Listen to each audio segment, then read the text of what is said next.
Hello everyone, this is Jagtar Shirgal, insurance broker. A lot of people ask me to make videos of each chapter for Ribo license exam. Even though I am a insurance broker from a long time, and actually I prepare people once they pass the exam, if they join my team, to become insurance broker in our brokerage. But because of a lot of people demand it, that I should give my experience or some expertise on some of the terms which comes in your syllabus for Rebo license. So that's why I'm starting this series. So today I'm going to start the first chapter of the Rebo book, uh, level 1 exam. So some people ask me to give it in Punjabi, so but I will try my best to give uh, a mixture of both Punjabi and English. I know that sometimes I change from one to another, so let's see how it goes. So first chapter is the introduction to general insurance. First of all, there is a example for insurance, how you define insurance, ਤੁਸੀਂ insurance ਨੂੰ define ਕਿਵੇਂ ਕਰਦੇ ਹੋ। ਤੇ insurance simply ਹੈਗਾ ਵੀ ਤੁਸੀਂ ਜਿਹੜਾ ਇੱਕ ਪਰਸਨ ਆ ਉਹ ਦੂਜੇ ਨੂੰ ਉਹਦਾ ਲਾਸ ਕੰਪਨਸੇਟ ਕਰਦਾ। ਤੇ ਜਿਵੇਂ ਕਿ ਇੰਸ਼ੋਰੈਂਸ ਕੰਪਨੀ ਆ, ਲੈਟਸ ਸੇ ਤੁਹਾਡੇ ਉਹ ਘਰ ਨੂੰ ਅੰਡਰਟੇਕ ਕਰਦੀ ਆ, ਉਹਦੇ ਕਿਸੇ ਲਾਸ ਕਰਕੇ ਜਿਹੜਾ ਕੋਈ ਰੀਜ਼ਨੇਬਲ ਪੈਰਲ ਹੈਗਾ, ਜਿਵੇਂ ਪਾਣੀ ਦਾ ਡੈਮੇਜ ਹੋ ਗਿਆ, ਵਾਟਰ ਡੈਮੇਜ ਜਾਂ ਫਾਇਰ ਡੈਮੇਜ, ਅਤੇ ਇਸ ਤਰ੍ਹਾਂ ਜਿਹੜੇ ਡੈਮੇਜ ਹੈਗਾ ਉਸ ਨੂੰ ਕੰਪਨਸੇਟ ਕਰਨ ਵਾਸਤੇ ਇੰਸ਼ੋਰੈਂਸ ਕੰਪਨੀ ਜਿਹੜਾ ਪੇ ਕਰਦੀ ਆ, ਉਸ ਨੂੰ ਆਪਾਂ ਇੰਸ਼ੋਰੈਂਸ ਕਹਿੰਦੇ ਆ।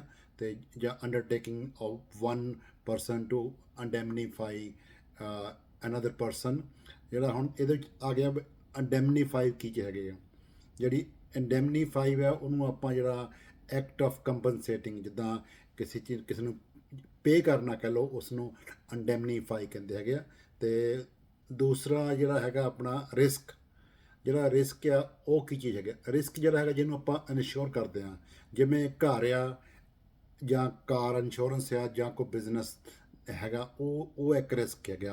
ਆਪਾਂ ਇੱਕ ਰਿਸਕ ਮੰਨਦੇ ਕਿ ਆਪਾਂ ਉਹਨੂੰ ਇੰਸ਼ੋਰੈਂਸ ਕਰਨਾ। ਅਤੇ ਜਦੋਂ ਵੀ ਅਸੀਂ ਰੀਅਲ ਵਰਲਡ ਜਦੋਂ ਇੰਸ਼ੋਰੈਂਸ ਕਰਦੇ ਹਾਂ ਆਫਟਰ ਯੂ ਗੈਟ ਲਾਇਸੈਂਸ, ਅਤੇ ਆਮ ਅੰਡਰਰਾਈਟਰ ਜਿਹੜੇ ਹੈਗੇ ਆ ਉਹ ਪੁੱਛਦੇ ਆ ਕਿ ਰਿਸਕ ਕੀ ਆ। ਹੁਣ ਤੁਸੀਂ ਕਹੋਗੇ ਅੰਡਰਰਾਈਟਰ ਕੀ ਹੈਗਾ। ਅੰਡਰਰਾਈਟਰ ਜਿਹੜੇ ਇੰਸ਼ੋਰੈਂਸ ਕੰਪਨੀ ਨੇ ਪਰਸਨਲ ਹਾਇਰ ਕੀਤੇ ਹੈਗੇ ਆ, ਜਿਹੜੇ ਤੁਹਾਡੀ ਪਾਲਿਸੀ ਨੂੰ ਅਪਰੂਵ ਕਰਦੇ ਆ, ਜੈਸ ਔਰ ਨੋ, ਕਿ ਤੁਸੀਂ ਇਸ ਨੂੰ ਲਿਖ ਸਕਦੇ ਹੋ ਕਿ ਨਹੀਂ। ਅਤੇ ਜਿਹੜੇ ਫਾਈਨਲਾਈਜ਼ ਸਾਡੀ ਐਪਲੀਕੇਸ਼ਨ ਕਰਦੇ ਆ ਅਤੇ ਉਸ ਨੂੰ ਅਪਰੂਵ ਕਰਕੇ ਅਤੇ ਪਾਲਿਸੀ ਇਸ਼ੂ ਕਰਦੇ ਆ, ਉਹਨਾਂ ਨੂੰ ਆਪਾਂ ਅੰਡਰਰਾਈਟਰ ਕਹਿੰਦੇ ਆ। ਅਤੇ ਇਸ ਕਰਕੇ ਇਹ ਥੋੜ੍ਹੀਆਂ ਟਰਮਸ ਜ਼ਰੂਰੀ ਆ ਕਿ ਅੰਡੈਮਨੀਫਾਈ ਕੀ ਹੈਗਾ, ਜਿਹੜਾ ਆਪਣਾ ਜਸਟ ਲਾਈਕ ਪੇਇੰਗ ਨੂੰ ਆਪਾਂ ਅੰਡੈਮਨੀਫਾਈ ਕਹਿੰਦੇ ਆ, ਪਾਰਟ ਆਫ ਕੰਪਨਸੇਟਿੰਗ ਨੂੰ। ਅਤੇ ਅੰਡਰਰਾਈਟਰ ਜਿਹੜੇ ਪਾਲਿਸੀਜ਼ ਇਸ਼ੂ ਕਰਦੇ ਨੇ ਆਫਟਰ ਰਿਵਿਊਇੰਗ ਯੋਰ ਐਪਲੀਕੇਸ਼ਨ, ਅਤੇ ਜਾਂ ਤੁਹਾਨੂੰ ਯੈਸ ਔਰ ਨੋ ਆਨਸਰ ਕਰਦੇ ਆ ਕਿ ਤੁਸੀਂ ਲਿਖ ਸਕਦੇ ਆ ਕਿ ਨਹੀਂ ਸਕਦੇ। ਅਤੇ ਤੀਜਾ ਆਉਂਦਾ ਪੈਰਲ। ਜਿਹੜਾ ਪੈਰਲ ਹੈਗਾ ਉਹ ਹੈਗਾ ਆਪਣਾ ਜਿਵੇਂ ਵੀ ਕਾਰਨ ਕੀ ਸੀਗਾ ਰਿਸਕ ਅਤੇ ਕੋਈ ਡੈਮੇਜ ਹੋਣ ਦਾ, ਜਿਹਦੇ ਕਰਕੇ ਤੁਸੀਂ ਇੰਸ਼ੋਰੈਂਸ ਕਲੇਮ ਕਰ ਰਹੇ ਹੋ। ਜੇ ਉਹੀ ਮੈਂ ਦੱਸਿਆ, ਜਿਵੇਂ ਕੋਈ ਫਾਇਰ ਡੈਮੇਜ ਹੋ ਸਕਦਾ, ਜਾਂ ਕੋਈ ਫੋਰਨ ਆਬਜੈਕਟ ਜਿਹੜਾ ਕੋਈ ਬਾਹਰਲਾ ਕੋਈ ਉਸ 'ਤੇ ਆ ਕੇ ਡਿੱਗਿਆ, ਅਤੇ ਜਾਂ ਕੋਈ ਪਾਣੀ ਦਾ ਡੈਮੇਜ, ਅਤੇ ਜਾਂ ਕਿਸੇ ਨੇ ਜਿੱਦਾਂ ਤੁਹਾਡੀ ਕਾਰ ਇੰਸ਼ੋਰੈਂਸ ਆ, ਤੁਹਾਡੀ ਕਿਸੇ ਨੇ ਕਾਰ ਹਿੱਟ ਕਰਤੀ ਆ, ਜਾਂ ਤੁਸੀਂ ਕਿਸੇ ਦੀ ਕਾਰ ਹਿੱਟ ਕੀਤੀ ਆ, ਉਸ ਚੀਜ਼ ਨੂੰ ਆਪਾਂ ਜਿਹੜਾ ਹੈਗਾ ਪੈਰਲ ਕਹਿੰਦੇ ਹੈਗੇ ਆ। ਅਤੇ ਤੀਸਰਾ ਹੈਗਾ ਜਿੱਦਾਂ ਇੰਡੈਮਨਿਟੀ, ਉਹ ਜਿੱਦਾਂ ਇੱਕ ਕੰਟਰੈਕਟ ਨੂੰ ਆਪਾਂ ਇੰਡੈਮਨਿਟੀ ਕਹਿੰਦੇ ਹਾਂ, ਇਜ਼ ਕੰਟਰੈਕਚੁਅਲ ਐਬਲੀਗੇਸ਼ਨ। ਅਤੇ ਉਸ ਨੂੰ ਜਿਵੇਂ ਆਪਾਂ ਕਿਸੇ ਨੂੰ ਇੰਡੈਮਨੀਫਾਈ ਕਰਨਾ ਜਾਂ ਪੇ ਕਰਨਾ, ਜਿਹੜਾ ਇੰਸ਼ੋਰੈਂਸ ਦਾ ਹੈਗਾ ਆਪਣਾ ਲਾਸ, ਉਸ ਲਾਸ ਦੇ ਜਿਹੜਾ ਹੈਗਾ ਕੰਟਰੈਕਟ ਨੂੰ ਆਪਾਂ ਇੰਡੈਮਨਿਟੀ ਕਹਿੰਦੇ ਹੈਗੇ ਆ। ਅਤੇ to make good losses suffered by another. ਅਤੇ ਉਹਦੇ 'ਚ ਇਹ ਹੁੰਦਾ ਇੰਸ਼ੋਰੈਂਸ 'ਚ ਕਿ ਜਿਹੜਾ ਤੁਸੀਂ ਆਪਣੇ ਕਿਸੇ ਦਾ ਲਾਸ ਪੇ ਕਰਨਾ, ਉਹਦੇ 'ਚ ਇੱਕ ਬੜਾ ਸਟੈਂਡਰਡ ਫਾਰਮੂਲਾ ਹੁੰਦਾ ਕਿ ਤੁਸੀਂ ਜਦੋਂ ਕਿਸੇ ਦੀ ਇੰਸ਼ੋਰੈਂਸ ਦਾ ਕਲੇਮ ਪੇ ਕਰਦੇ ਆ, ਸੋ ਤੁਸੀਂ ਉਸ ਦੇ ਜਿਹੜੀ ਆ ਉਸ ਨੂੰ ਨਾ ਗੇਨ 'ਚ ਜਾਂਦੇ ਆ ਨਾ ਲਾਸ ਜਾਂਦੇ ਆ। ਜਿਹੋ ਜਿਹੀ ਉਹਦੀ ਸਥਿਤੀ ਸੀ, ਤੁਸੀਂ ਉਸੇ ਸਥਿਤੀ 'ਚ ਉਸ ਪਰਸਨ ਦੇ ਜਿਹੜਾ ਜੋ ਵੀ ਇਹਦਾ ਬਿਜ਼ਨਸ ਆ ਜਾਂ ਘਰ ਆ ਜਾਂ ਕਾਰ ਆ, ਤੁਸੀਂ ਉਸ ਸਥਿਤੀ ਵਾ ਦੇ ਦਿੰਦੇ ਹੋ। ਫੋਰ ਐਗਜ਼ਾਮਪਲ, ਜਿਵੇਂ ਆਪਣਾ ਕਾਰ ਦਾ ਕਲੇਮ ਹੁੰਦਾ ਹੈਗਾ, ਅਤੇ ਉਸ ਕਾਰ ਦੇ ਕਲੇਮ 'ਚ ਜਿੱਦਾਂ ਯੂਜ਼ਡ ਕਾਰ ਆ, ਕਈ ਵਾਰੀ ਜਿਹੜੀਆਂ ਇੰਸ਼ੋਰੈਂਸ ਕੰਪਨੀਆਂ ਉਹ ਯੂਜ਼ਡ ਪਾਰਟਸ ਤੁਹਾਨੂੰ ਉਹ ਕਾਰ 'ਚ ਪਾ ਕੇ ਤੁਹਾਡੀ ਕਾਰ ਦੁਬਾਰਾ ਬਣਾ ਦਿੰਦੀਆਂ। ਅਤੇ ਕਈ ਲੋਕ ਕਹਿੰਦੇ ਜੀ ਮੇਰੀ ਤਾਂ ਕਾਰ ਦੇ ਵਿੱਚ ਨਵੇਂ ਕਹਿੰਦੇ ਸੀ ਟਰਾਂਸਮਿਸ਼ਨ ਨਵਾਂ, ਕਹਿੰਦੇ ਸੀ ਇੰਜਣ ਜਾਂ ਸਭ ਕੁਛ ਨਵਾਂ ਜਿਹੜਾ ਖਰਾਬ ਹੋਇਆ, ਅਤੇ ਇਸ ਤਰ੍ਹਾਂ ਨਹੀਂ ਹੁੰਦਾ।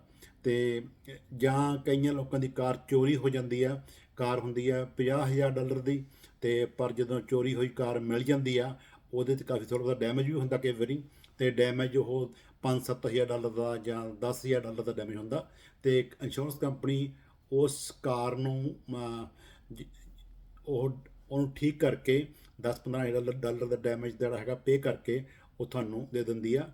ਪਰ ਮੈਨੂੰ ਪਿੱਛੇ ਇੱਕ ਫੋਨ ਆਇਆ ਸੀਗਾ ਲਾਸਟ ਵੀਕ ਹੀ, ਉਹ ਕਹਿੰਦੇ ਕਿ ਮੈਨੂੰ ਡਰ ਆ ਕਿ ਕਾਰ ਪਤਾ ਨਹੀਂ ਕਿੱਦਾਂ ਕਿਹਨੇ ਚੂਜ਼ ਕੀਤੀ ਹੋਣੀ ਆ, ਇਹ ਸ਼ਾਇਦ ਇਹਦੇ ਨਾਲ ਕੋਈ ਕ੍ਰਾਈਮ ਨਾ ਹੋਇਆ ਹੋਵੇ, ਅਤੇ ਮੈਂ ਚਾਹੁੰਦਾ ਇੰਸ਼ੋਰੈਂਸ ਕੰਪਨੀ ਨੂੰ ਕਿ ਮੈਨੂੰ ਇਹਦੇ ਵੱਟੇ ਮੈਨੂੰ ਨਵੀਂ ਕਾਰ ਦੇ ਦੇਣ ਜਾਂ ਮੇਰੇ ਪੈਸੇ ਦੇ ਦੇਣ, ਮੈਨੂੰ ਰਾਈਟ ਆਫ ਕਰ ਦੇਣ ਕਾਰ। ਅਤੇ ਇੰਸ਼ੋਰੈਂਸ ਕੰਪਨੀ ਇਸ ਤਰ੍ਹਾਂ ਰਾਈਟ ਆਫ ਨਹੀਂ ਕਰਦੀ ਕਾਰ।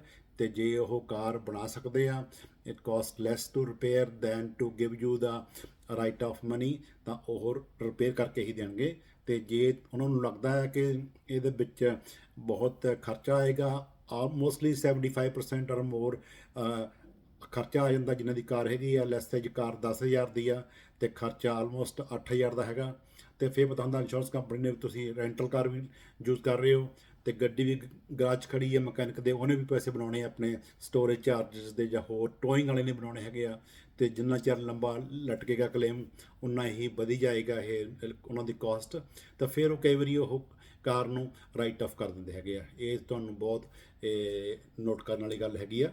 ਅਤੇ ਸੌਰੀ ਮੈਂ ਥੋੜ੍ਹਾ ਜਿਹਾ ਕਿਉਂਕਿ ਬਿਕੋਜ਼ ਆਫ ਮਾਈ ਐਕਸਪੀਰੀਅੰਸ ਮੈਂ ਟੋਪਿਕ ਤੋਂ ਥੋੜ੍ਹਾ ਜਿਹਾ ਬਾਹਰ ਜਾ ਰਿਹਾ, ਪਰ it will be helpful in your future once you pass your exam even, ਤਾਂ ਜਾਂ ਤੁਹਾਡੇ ਐਗਜ਼ਾਮ ਵਿੱਚ ਵੀ ਹੈਲਪ ਕਰੇਗਾ ਇਸ ਚੀਜ਼ ਨੂੰ ਥੋੜ੍ਹਾ ਜਿਹਾ।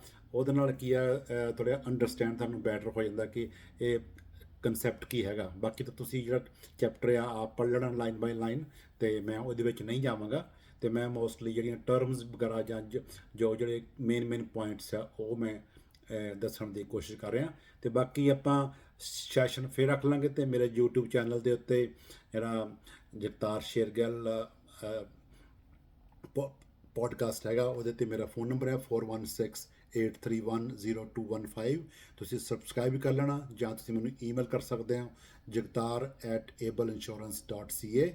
ਅਤੇ ਇਸ ਕਰਕੇ ਉਹ ਜੇ ਆਪਾਂ ਗਾਂ ਕੋ ਸੈਸ਼ਨ ਰੱਖਣਾ ਕੁਐਸਚਨ ਆਨਸਰ ਦਾ, ਉਹ ਆਪਾਂ ਰੱਖ ਸਕਦੇ ਹਾਂ। ਇਸ ਤੋਂ ਅੱਜ ਅੱਗੇ ਆਉਂਦੇ ਆ ਵੀ ਇਨਸ਼ੋਰਰ ਕੀ ਚੀਜ਼ ਹੈਗੀ ਆ। ਇਨਸ਼ੋਰਰ ਆਪਾਂ ਕਹਿੰਦੇ ਆ ਕੰਪਨੀ ਨੂੰ, ਇਹਦੇ ਵਿੱਚ ਦੋ ਤੁਹਾਨੂੰ ਮੇਰੇ ਖਿਆਲ ਹੈ, ਮੈਨੂੰ ਤਾਂ ਬਹੁਤ ਚਿਰ ਹੋ ਗਿਆ ਐਗਜ਼ਾਮ ਪਾਸ ਕੀਤੇ ਨੂੰ, ਪਰ ਸਟਿਲ ਇਹ ਕੁਐਸਚਨ ਬੜੇ ਮੇਨ ਹੈਗੇ ਆਉਂਦੇ ਆ ਕਿ ਜਿਹੜੇ ਇਨਸ਼ੋਰਰ ਅਤੇ ਇਨਸ਼ੋਰਡ 'ਚ ਕੀ ਫਰਕ ਆ। ਜਿਹੜਾ ਇਨਸ਼ੋਰਰ ਹੁੰਦਾ INSURER, ਇਨਸ਼ੋਰਰ ਜਿਹੜਾ ਹੁੰਦਾ ਜਿਹੜਾ ਇਨਸ਼ੋਰਡ ਕਰਦਾ ਤੁਹਾਡੇ ਬਿਜ਼ਨਸ ਨੂੰ, ਤੁਹਾਡੇ ਵਹੀਕਲ ਨੂੰ, ਤੁਹਾਡੇ ਘਰ ਨੂੰ। ਜਿਵੇਂ ਕਿ ਇੰਸ਼ੋਰੈਂਸ ਕੰਪਨੀ ਆ, ਉਹਨੂੰ ਆਪਾਂ ਇਨਸ਼ੋਰਰ ਕਹਿੰਦੇ ਹਾਂ। ਕਦੇ ਵੀ ਤੁਸੀਂ ਰੀਅਲ ਲਾਈਫ ਨੂੰ ਪੁੱਛਣਗੇ ਕਿ ਇਸ ਦਾ ਕੌਣ ਇਨਸ਼ੋਰਰ ਆ, ਦੈਟ ਮੀਨਸ ਇਹਦੀ ਕਿਹੜੀ ਇੰਸ਼ੋਰੈਂਸ ਕੰਪਨੀ ਤੋਂ ਸਾਡੀ ਪਾਲਿਸੀ ਚੱਲਦੀ ਆ, ਉਸ ਨੂੰ ਆਪਾਂ ਇਨਸ਼ੋਰਰ ਕਹਿੰਦੇ ਹੈਗੇ ਆ। ਅਤੇ ਜਿਹੜੇ ਕੰਪਨੀ ਪੇ ਕਰਦੀ ਆ, ਕਲੇਮ ਪੇ ਕਰਦੀ ਆ, ਉਹ ਇਨਸ਼ੋਰਡ ਹੁੰਦਾ ਹੈਗਾ। ਅਤੇ ਅੱਗੇ ਆਉਂਦਾ ਪ੍ਰੀਮੀਅਮ ਜਿੱਦਾਂ ਪੇਮੈਂਟ ਨੂੰ ਆਪਾਂ ਟੈਕਨੀਕਲ ਟਰਮ ਇੰਸ਼ੋਰੈਂਸ 'ਚ ਆਪਾਂ ਇਹਨੂੰ ਪ੍ਰੀਮੀਅਮ ਕਹਿੰਦੇ ਆ। ਅਤੇ ਜਿਹੜਾ ਤੁਸੀਂ ਮਨੀ ਪੇ ਕਰਦੇ ਆ ਇੰਸ਼ੋਰੈਂਸ ਪਾਲਿਸੀ ਦੀ, ਘਰ ਦੀ, ਕਾਰ ਦੀ ਜਾਂ ਬਿਜ਼ਨਸ ਦੀ, ਅਤੇ ਤੁਸੀਂ ਤੁਹਾਡਾ ਕਿੰਨਾ ਵੱਡਾ ਘਰ ਆ ਅਤੇ ਉਸ ਹਿਸਾਬ ਨਾਲ ਇੰਸ਼ੋਰੈਂਸ ਦਾ ਪ੍ਰੀਮੀਅਮ ਵੱਧਦਾ ਹੈਗਾ, ਜਾਂ ਕਿਸ ਲੋਕੇਸ਼ਨ 'ਚ ਆ, ਕਿੰਨਾ ਪੁਰਾਣਾ ਆ, ਅਤੇ ਇਸ ਤਰ੍ਹਾਂ ਹੀ ਕਾਰ ਕਿੰਨੀ ਮਹਿੰਗੀ ਆ ਅਤੇ ਕਿਹੋ ਜਿਹਾ ਇੰਸ਼ੋਰੈਂਸ ਲਈ ਥਰਡ ਪਾਰਟੀ ਦਾ ਜਿਹੜਾ ਥੋੜ੍ਹਾ ਘੱਟ ਹੁੰਦਾ। ਫੁੱਲ ਕਵਰੇਜ ਵਿੱਚ ਤੁਹਾਨੂੰ ਜ਼ਿਆਦਾ ਪੇ ਕਰਨਾ ਪੈਂਦਾ। ਕਿ ਮੋਸਟਲੀ ਜਿਹੜੀ ਥਰਡ ਪਾਰਟੀ ਹੁੰਦੀ ਆ, ਥਰਡ ਪਾਰਟੀ ਇੰਸ਼ੋਰੈਂਸ ਉਹ ਹੁੰਦੀ ਜਿਹਦੇ 'ਚ ਤੁਸੀਂ ਮੰਨ ਲਓ ਕਿ ਕਿਸੇ ਦੀ ਵਹੀਕਲ ਨੂੰ ਕਵਰ ਕਰਦੇ ਹੈਗੇ ਹੋ। ਉਹਦੇ ਵਿੱਚ ਜੇ ਤੁਸੀਂ ਐਟ ਫਾਲਟ ਹੁੰਦੇ ਹੋ ਆਪਣੇ ਐਕਸੀਡੈਂਟ ਵਿੱਚ, ਅਤੇ ਉਹ ਤੁਹਾਡੀ ਵਹੀਕਲ ਕਵਰ ਆਦੀ ਫਿਜ਼ੀਕਲ ਡੈਮੇਜ ਜਿਹੜਾ ਹੈਗਾ, ਜਿਹਨੂੰ ਆਪਾਂ ਕਹਿੰਦੇ ਸਾਡੀ ਗੱਡੀ ਦੇ ਕੋਈ ਡੈਮੇਜ ਹੋਇਆ, ਕੋਈ ਬ੍ਰੇਕ ਇਨ ਹੋਈ ਆ ਉਹ ਕਵਰ ਨਹੀਂ ਹੁੰਦਾ, ਪਰ ਦੂਸਰੇ ਥਰਡ ਪਾਰਟੀ ਦੀ ਗੱਡੀ ਰਿਪੇਅਰ ਹੋ ਜਾਂਦੀ ਹੈਗੀ ਆ, ਅਤੇ ਤੁਹਾਨੂੰ ਨਾ ਤਾਂ ਕੋਈ ਰੈਂਟਲ ਕਾਰ ਮਿਲਦੀ ਉਹਦੇ 'ਚ, ਨਾ ਹੀ ਤੁਹਾਨੂੰ ਕੋਈ ਹੋਰ ਟੋਇੰਗ ਕਾਸਟ ਮਿਲਦੀ ਹੈ ਜੇ ਤੁਹਾਡੀ ਫਾਲਟ ਆ, ਅਤੇ ਨਾ ਤੁਹਾਡੀ ਗੱਡੀ ਠੀਕ ਹੁੰਦੀ ਆ, ਸਿਰਫ ਦੂਸਰੇ ਬੰਦੇ ਦੀ ਗੱਡੀ ਠੀਕ ਹੋ ਜਾਂਦੀ ਆ। ਪਰ ਇਹਦੇ ਵਿੱਚ ਇਹ ਹੁੰਦਾ ਕਿ ਜੇ ਤੁਹਾਡੀ ਫਾਲਟ ਨਹੀਂ ਹੈਗੀ, ਜੇ ਤੁਹਾਡੀ ਫਾਲਟ ਨਹੀਂ ਹੈਗੀ, ਫਿਰ ਤੁਹਾਡੀ ਜਿਹੜੀ ਆ ਉਹਨੂੰ DCPD ਕਹਿੰਦੇ ਆ, ਡਾਇਰੈਕਟ ਪ੍ਰੋਪਰਟੀ ਕੰਪਨਸੇਸ਼ਨ ਹੈਗਾ, ਅਤੇ ਉਹਦੇ 'ਚ ਤੁਹਾਨੂੰ ਕੰਪਨੀ ਤੁਹਾਡੀ ਗੱਡੀ ਵੀ ਰਿਪੇਅਰ ਕਰਦੀ ਆ, ਤੁਹਾਨੂੰ ਰੈਂਟਲ ਕਾਰ ਹੀ ਮਿਲਦੀ ਆ, ਪਲੱਸ ਤੁਹਾਨੂੰ ਜਿਹੜਾ ਹੈਗਾ ਟੋਇੰਗ ਕਾਸਟ ਵੀ ਪੇ ਕਰਦੀ ਆ, as long as you are note at fault. ਇਹ ਜਿਹੜਾ ਥਰਡ ਪਾਰਟੀ ਦਾ ਹੈਗਾ ਡਿਫਰੈਂਸ। ਦੂਸਰੇ ਪਾਸੇ ਜਿਹੜੀ ਫੁੱਲ ਕਵਰੇਜ ਆ ਉਹ ਹੁੰਦੀ ਹੈ ਜਿਹਦੇ 'ਚ ਤੁਸੀਂ ਮੰਨ ਲਓ ਕਿ ਤੁਹਾਡੀ ਥਰਡ ਪਾਰਟੀ ਦੂਜਾ ਬੰਦਾ ਵੀ ਕਵਰ ਹੈਗਾ, ਅਤੇ ਤੁਹਾਡੀ ਆਪਣੀ ਕਾਰ ਭਾਵੇਂ ਤੁਹਾਡੀ ਐਟ ਫਾਲਟ ਕਲੇਮ ਹੈਗਾ, ਉਹਦੇ 'ਚ ਤੁਹਾਡਾ ਡਿਡਕਟੀਬਲ ਜ਼ਰੂਰ ਹੁੰਦਾ। ਮੋਸਟਲੀ $1000 ਅਸੀਂ ਰੱਖਦੇ ਹੈਗੇ ਜਾਂ $500 ਕੰਪਨੀ ਕੀ ਕਰਦੀਆਂ ਹੈਗੀਆਂ, ਅਤੇ ਉਹਦੇ 'ਚ ਤੁਹਾਡਾ ਜਿਹੜਾ ਡਿਡਕਟੀਬਲ ਦੇ ਕੇ ਬਾਕੀ ਜਿਹੜਾ ਰਿਮੇਨਿੰਗ ਆ, ਲੈਸ ਤੁਹਾਡਾ ਡੈਮੇਜ ਹੋਇਆ $10,000 ਦਾ, ਜੇ ਤੁਹਾਡਾ $1000 ਡਿਡਕਟੇਬਲ ਹੈ ਅਤੇ $9000 ਤੱਕ ਕੰਪਨੀ ਪੇ ਕਰ ਦੇਗੀ। ਅਤੇ ਉਹਦੇ 'ਚ ਜੇ ਤੁਹਾਡੀ ਫਾਲਟ ਹੈਗੀ ਆ ਤਾਂ ਮੋਸਟਲੀ 1500 ਤੋਂ ਜਾਂ $3000 ਤੱਕ ਜਿੰਨਾ ਵੀ ਤੁਸੀਂ ਕੀਤਾ ਆ। ਰੈਂਟਲ ਕਾਰ ਕਵਰੇਜ ਦੀ ਅਮਾਊਂਟ ਹੁੰਦੀ ਆ ਫਿਕਸ, ਅਤੇ ਪਲੱਸ ਤੁਸੀਂ ਰੈਂਟ ਕਾਰ 'ਤੇ ਕਰਕੇ ਨਾਲ ਦੀ ਨਾਲ ਹੋਰ ਤੁਹਾਨੂੰ ਕੋਈ ਟੋਇੰਗ ਕਾਸਟ ਵੀ ਤੁਹਾਨੂੰ ਕੰਪਨੀ ਕਵਰ ਕਰਦੀ ਹੈਗੀ ਆ। ਅਤੇ ਪਰ ਜੇ ਤੁਹਾਡੀ ਫਾਲਟ ਨਹੀਂ ਹੈਗੀ ਅਤੇ ਤੁਸੀਂ ਰੈਂਟ ਕਰਦੇ ਆ ਕਾਰ, ਤਾਂ ਉਹਦੇ 'ਚ ਅਨਲਿਮਿਟਡ ਰੈਂਟ ਹੁੰਦੀ ਆ, ਉਹਦੇ 'ਚ ਤੁਹਾਡਾ ਕੋਈ ਫਾਲਟ ਨਹੀਂ ਹੈ, ਜਦ ਤੁਹਾਡੀ ਕਾਰ ਬਣਦੀ ਨਹੀਂ ਉਦ ਤੱਕ ਤੁਸੀਂ ਉਹ ਰੈਂਟਲ ਕਾਰ ਰੱਖ ਸਕਦੇ ਹੋ। ਸੋ ਇਹ ਸੀਗਾ ਆਪਣਾ ਥਰਡ ਪਾਰਟੀ ਅਤੇ ਫੁੱਲ ਕਵਰੇਜ ਦਾ ਡਿਫਰੈਂਸ। ਅਤੇ ਬਾਕੀ ਹੈਗਾ ਜਿਹੜਾ ਆਪਣੇ ਪ੍ਰਿੰਸੀਪਲ ਆਫ ਇੰਡੈਮਨਿਟੀ, ਉਹ ਦੱਸ ਚੁੱਕਾ ਜਿਵੇਂ ਕਿ ਇਹਦਾ ਮੇਨ ਪ੍ਰਿੰਸੀਪਲ ਇਹੀ ਹੈਗਾ ਕਿ ਨੋ ਮੋਰ ਔਰ ਨੋ ਲੈਸ ਵੈਨ। ਅਤੇ ਜਦੋਂ ਤੁਹਾਡਾ ਕਲੇਮ ਹੁੰਦਾ, ਕੰਪਨੀ ਤੁਹਾਨੂੰ ਨਾ ਤਾਂ ਜ਼ਿਆਦਾ ਪੇ ਕਰਦੀ ਹੈ ਅਤੇ ਨਾ ਹੀ ਘੱਟ ਪੇ ਕਰਦੀ। ਜਿੰਨਾ ਤੁਹਾਡਾ ਲੋਸ ਹੁੰਦਾ ਉਸ ਨੂੰ ਕਵਰ ਕਰਦੀ ਹੈਗੀ ਆ, ਤਾਂ ਕਿ ਇਸ ਦਾ ਕੋਈ ਫਾਇਦਾ ਨਾ ਉਠਾ ਸਕੇ। ਜੇ ਤੁਹਾਡਾ ਕੋਈ ਲੋਸ ਹੋਇਆ, ਤੁਹਾਨੂੰ ਵੱਧ ਪੇ ਕੀਤੀ ਜਾਵੇ, ਤਾਂ ਲੋਕ ਇੰਸ਼ੋਰੈਂਸ ਦਾ ਫਾਇਦਾ ਉਠਾਉਣਗੇ। ਪਰ ਜੇ ਘੱਟ ਪੇ ਕਰਦੇ ਆ ਕੰਪਨੀ ਵਾਲੇ, ਜਿਹਨਾਂ ਤੁਹਾਡਾ ਲੋਸ ਹੋਇਆ, ਉਹ ਵੀ ਪਬਲਿਕ ਵਾਸਤੇ ਫੇਅਰ ਨਹੀਂ ਹੈਗਾ, ਤੁਹਾਡੇ ਵਾਸਤੇ ਫੇਅਰ ਨਹੀਂ ਹੈਗਾ, ਜਿਹੜੇ ਆ ਕੰਜ਼ਿਊਮਰ ਹੈਗੇ ਆ, ਪਾਲਿਸੀ ਹੋਲਡਰ ਹੈਗੇ ਆ। ਅਤੇ ਉਸ ਤੋਂ ਬਾਅਦ ਅੱਗੇ ਆ ਜਾਂਦਾ ਹੈਗਾ ਕਿ what is registered insurance broker. Registered insurance broker ਜਿਹੜੇ ਹੈਗੇ ਆਪਣੇ ਅੰਟਾਰੀਓ 'ਚ, ਇਹ ਸਾਡੇ ਰੀਬੋ ਦੇ ਐਕਟ ਹੇਠ ਹੁੰਦੇ, ਜਿਹੜਾ ਕਿ ਗਵਰਨਮੈਂਟ ਨੇ ਬਣਾਇਆ ਸੀਗਾ 1981 'ਚ, ਰਜਿਸਟਰਡ ਇੰਸ਼ੋਰੈਂਸ ਬ੍ਰੋਕਰ ਐਕਟ। ਅਤੇ ਜਿਹੜੇ once you pass the level 1 licence, ਅਤੇ ਤੁਸੀਂ ਕਿਸੇ ਬ੍ਰੋਕਰੇਜ ਨਾਲ ਜੁਆਇਨ ਕਰਦੇ ਹੋ, ਅਤੇ ਜੇ ਇਸ ਬ੍ਰੋਕਰੇਜ ਕੋਲ 2 ਤੋਂ ਜ਼ਿਆਦਾ ਇੰਸ਼ੋਰੈਂਸ ਕੰਪਨੀਆਂ ਹੈਗੀਆਂ, ਅਤੇ ਤੁਸੀਂ ਉਹਨਾਂ ਕੰਪਨੀਆਂ 'ਚੋਂ ਕਿਸੇ ਨਾਲ ਵੀ ਜਿੱਥੇ ਕਲਾਇੰਟ ਨੂੰ ਬੈਟਰ ਰੇਟ ਮਿਲਦਾ ਜਾਂ ਜਿੱਥੇ ਲਿਖ ਸਕਦੇ ਹੋ ਉੱਥੇ ਲਿਖ ਸਕਦੇ ਹੋ। ਅਤੇ ਜਿਹੜਾ ਰਜਿਸਟਰਡ ਇੰਸ਼ੋਰੈਂਸ ਬ੍ਰੋਕਰ ਆ, ਉਹ ਜਿਹੜਾ ਹੈਗਾ ਹੀ ਵਰਕਸ ਫॉर ਦਾ ਕਲਾਇੰਟ। ਤੁਸੀਂ ਰਜਿਸਟਰਡ ਇੰਸ਼ੋਰੈਂਸ ਬ੍ਰੋਕਰ ਜਿਹੜਾ ਆਪਾਂ ਕੋਰਸ ਦਾ ਕਰ ਰਹੇ ਹਾਂ, ਤੁਸੀਂ ਕਲਾਇੰਟ ਦੇ ਹਿੱਤਾਂ ਵਾਸਤੇ ਕੰਮ ਕਰਦੇ ਹੋ। ਤੁਸੀਂ ਕਲਾਇੰਟ ਨੂੰ ਵਧੀਆ ਰੇਟ ਜਿਹੜੀ ਕੰਪਨੀ ਦੇ ਮਿਲਦੇ ਆ ਉਸ ਤੋਂ ਲੈ ਕੇ ਦਿੰਦੇ ਹੋ, ਅਤੇ ਕੰਪਨੀ ਚੂਜ਼ ਕਰਦੇ ਹੋ। ਅਤੇ ਕੰਪਨੀ ਵਾਸਤੇ ਤੁਸੀਂ ਵਧੀਆ ਜਿਹੜਾ ਹੈਗਾ ਰਿਸਕ ਲੱਭਦੇ ਹੋ। ਥੋੜ੍ਹਾ ਟੇਢਾ ਜਿਹਾ ਕੰਮ ਹੈਗਾ, ਕਿ ਤੁਸੀਂ ਇੱਕ ਪਾਸੇ ਕਲਾਇੰਟ ਦੀ ਹੈਲਪ ਵੀ ਕਰਦੇ ਹੋ, ਪਰ ਦੂਜੇ ਪਾਸੇ ਇੰਸ਼ੋਰੈਂਸ ਕੰਪਨੀ ਨੂੰ ਵੀ ਤੁਸੀਂ ਨੁਕਸਾਨ ਨਹੀਂ ਪਹੁੰਚਾਉਂਦੇ ਹੋ, ਉਹਨਾਂ ਨੂੰ ਵੀ ਜਿਹੜੇ ਆ ਗੁੱਡ ਕਲਾਇੰਟਸ ਲੱਭ ਕੇ ਦਿੰਦੇ ਹੋ, ਤਾਂ ਕਿ ਜਿਹੜੀ ਤੁਹਾਡੀ ਲੋਸ ਰੇਸ਼ੋ ਵਧੀਆ ਰਹੇ ਬ੍ਰੋਕਰੇਜ ਦੀ। ਇਹਦੇ 'ਚ ਤੁਹਾਨੂੰ ਸ਼ਾਇਦ ਮੇਰੇ ਖਿਆਲ ਐਗਜ਼ਾਮ ਤੱਕ ਕੁਐਸਚਨ ਨਹੀਂ ਆਏਗਾ, ਪਰ ਫॉर ਜਨਰਲ ਨੌਲੇਜ ਵਾਸਤੇ ਜਿਹੜੀ ਲੋਸ ਰੇਸ਼ੋ ਹੁੰਦੀ ਆ, ਜਿੱਦਾਂ ਕੋਈ ਸਾਡੇ ਕਲਾਇੰਟ ਹੈਗੇ ਆ, ਜੇ ਬਹੁਤੇ ਸਾਡੇ ਕਲਾਇੰਟ ਜਿਹੜੇ ਜ਼ਿਆਦਾ ਕਲੇਮ ਕਰਨ ਵਾਲੇ ਹੋਣ, ਜ਼ਿਆਦਾ ਕਲੇਮ ਕਰਦੇ ਆ, ਉਹਦੇ ਨਾਲ ਜਿਹੜੀ ਬ੍ਰੋਕਰੇਜ ਦੀ ਲੋਸ ਰੇਸ਼ੋ ਵੱਧ ਜਾਂਦੀ ਹੈਗੀ ਆ। ਜਦੋਂ ਲੋਸ ਰੇਸ਼ੋ ਮੋਰ ਦੈਨ 50% ਚੱਲ ਜਾਂਦੀ ਜਾਂ 80 ਹੋ ਜਾਂਦੀ ਆ, ਤਾਂ ਫਿਰ ਇੰਸ਼ੋਰੈਂਸ ਕੰਪਨੀ ਕਹਿੰਦੀ ਆ ਕੇ ਵੀ ਬ੍ਰੋਕਰੇਜ ਨੂੰ ਵੀ, ਸਾਨੂੰ ਤਾਂ ਤੁਹਾਡੇ ਜਿਹੜੇ ਆ ਤੁਸੀਂ ਕਲਾਇੰਟ ਲਿਖ ਰਹੇ ਹੋ, ਸਾਨੂੰ ਬਚਦਾ ਕੁਛ ਨਹੀਂ, ਘਾਟਾ ਪੈ ਰਿਹਾ after paying all those commissions and everything and paying the EMPLOYEE and they are at loss. ਅਤੇ ਉਹਦੇ ਨਾਲ ਕਿ ਸਾਡਾ ਜਿਹੜਾ ਬ੍ਰੋਕਰੇਜ ਦਾ ਕੌਂਟਰੈਕਟ ਹੈ ਉਹ ਕਈ ਵਾਰੀ ਕੈਂਸਲ ਵੀ ਹੋ ਜਾਂਦਾ because of the loss ratio. So ਤੁਸੀਂ ਜਿੱਥੇ ਕਲਾਇੰਟਸ ਨੂੰ ਵਧੀਆ ਰੇਟ ਲੱਭ ਕੇ ਦੇਣੇ ਆ, ਉੱਥੇ ਤੁਸੀਂ ਇੰਸ਼ੋਰੈਂਸ ਕੰਪਨੀ ਨੂੰ ਵੀ ਗੁੱਡ ਰਿਸਕ ਲੱਭ ਕੇ ਦੇਣੇ ਆ। When you are in business mind, so ਤੁਸੀਂ ਬੜਾ ਕਈ ਵਾਰੀ ਦਿਲ ਤੋਂ ਕੰਮ ਨਹੀਂ ਲੈ ਸਕਦੇ, ਥੋੜ੍ਹਾ ਦਿਮਾਗ ਤੋਂ ਕੰਮ ਲੈਣਾ ਪੈਂਦਾ ਹੈਗਾ। So that's game of business. ਅਤੇ ਬਾਕੀ ਜਿਹੜਾ ਹੈਗਾ ਤੁਸੀਂ ਤੁਸੀਂ ਆਪਣਾ ਜਿਹੜਾ ਇੰਸ਼ੋਰੈਂਸ ਬ੍ਰੋਕਰ ਜਿਹੜਾ ਹੈਗੇ ਆ, ਤੁਸੀਂ ਆਪਣੇ ਬਿਜ਼ਨਸ ਕਾਰਡ ਦੇ ਉੱਤੇ RIB ਲੈਕਸਾ ਰਜਿਸਟਰਡ ਇੰਸ਼ੋਰੈਂਸ ਬ੍ਰੋਕਰ, ਅਤੇ ਤੁਸੀਂ ਜਿਹੜੇ ਆ ਆਪਣੇ ਤੁਸੀਂ ਅਕਾਊਂਟੇਬਲ ਹੁੰਦੇ ਆ registered insurance broker of Ontario ਨੂੰ, ਅਤੇ ਜਿਹੜਾ ਤੁਹਾਡਾ ਕੋਡ ਆਫ ਕੰਡਕਟ ਆ, ਜੋ ਰੂਲਸ ਐਂਡ ਰੈਗੂਲੇਸ਼ਨ ਆ, ਤੁਸੀਂ ਉਹਨੂੰ ਫੋਲੋ ਕਰਨਾ ਹੈ। ਅਤੇ ਜਿਹੜੇ ਹੈਗੇ ਆ ਇੰਸ਼ੋਰੈਂਸ ਬ੍ਰੋਕਰ ਆ, ਉਹਦੇ ਡਿਫਰੈਂਟ ਹੁੰਦੇ ਆ ਆਪਣੇ ਏਜੰਟਸ ਨਾਲੋਂ। ਜਿਹੜੇ ਏਜੰਟਸ ਹੁੰਦੇ ਆ ਮੋਸਟਲੀ ਕੰਮ ਕਰਦੇ ਹੈਗੇ ਆ ਇੱਕ ਕੰਪਨੀ ਨਾਲ, ਜਿਵੇਂ ਕਿ ਆਲ ਸਟੇਟ ਆ, ਡਿਸਜਾਰਡਨਸ ਹੈਗੇ ਆ, ਜਾਂ ਬੈਲ ਏਅਰ ਆ, ਅਤੇ ਇਹਨਾਂ ਦੀਆਂ ਕੰਪਨੀਆਂ ਹੈਗੀਆਂ, ਅਤੇ ਉਹ ਇਕੱਲੇ ਇੱਕ ਕੰਪਨੀ ਦਾ ਹੀ ਰੇਟ ਦਿੰਦੇ ਆ, ਅਤੇ ਉਹ ਕੰਪਨੀ ਵਾਸਤੇ ਕੰਮ ਕਰਦੇ ਆ। ਉਹ ਅਗਰ ਕਲਾਇੰਟ ਤੁਸੀਂ ਉਹਨਾਂ ਕੋਲ ਜਾਣਦੇ ਆ, ਜੇ ਤੁਹਾਨੂੰ ਉਹਨਾਂ ਦੇ ਰੇਟ ਵਧੀਆ ਲੱਗਦੇ ਆ, ਤੁਹਾਨੂੰ ਉਹ ਦੇ ਸਕਦੇ ਹੈਗੇ ਆ। ਨਹੀਂ, ਉਹਨਾਂ ਕੋਲ ਚੋਇਸ ਨਹੀਂ ਹੈਗੀ ਕਿ ਤੁਹਾਨੂੰ ਕੋਈ ਅਵੀਵਾ ਨਾਲ ਜਾਂ ਇਨਟੈਕਟ ਨਾਲ ਜਾਂ ਵਾਵਾ ਨੀਸਾ ਨਾਲ ਪੈਂਬਰੇਜ ਨਾਲ ਤੁਹਾਨੂੰ ਰੇਟ ਦੇ ਸਕਣ। ਸੋ ਇਹ ਵੱਡਾ ਫਰਕ ਹੈਗਾ ਏਜੰਟਸ ਦਾ ਤਾਂ insurance broker the. Insurance broker works for the consumer, for the public clients, where and they look for good rates for them, and finding the good risk for the insurance companies.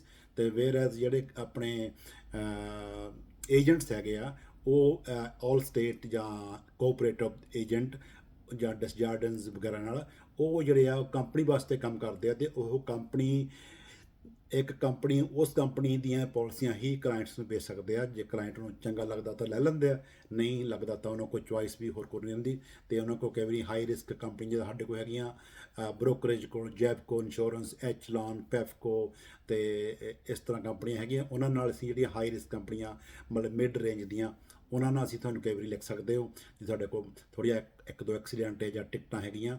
ਵੇਅਰਐਜ਼ ਜਿਹੜੀ direct writer ਜਿਹਨਾਂ ਨੂੰ ਕਹਿੰਦੇ ਆਪਣਾ state farm ਜਾਂ ਆਲ state, ਉਹਨਾਂ ਦੇ ਕੋਲ mostly facility association ਜਿਹੜੀ ਲਾਸਟ ਰਿਸੋਰਟ ਹੈਗਾ, ਉਹਦੇ ਨਾਲ ਲਿਖ ਸਕਦੇ ਹੋ ਤੁਸੀਂ। ਉਹਨਾਂ ਕੋਲ ਬਾਕੀ ਜਿਹੜੀਆਂ ਮਿਡਲ ਰੇਂਜ ਦੀਆਂ ਹਾਈ ਰਿਸਕ ਕੰਪਨੀਆਂ ਨਹੀਂ ਹੁੰਦੀਆਂ।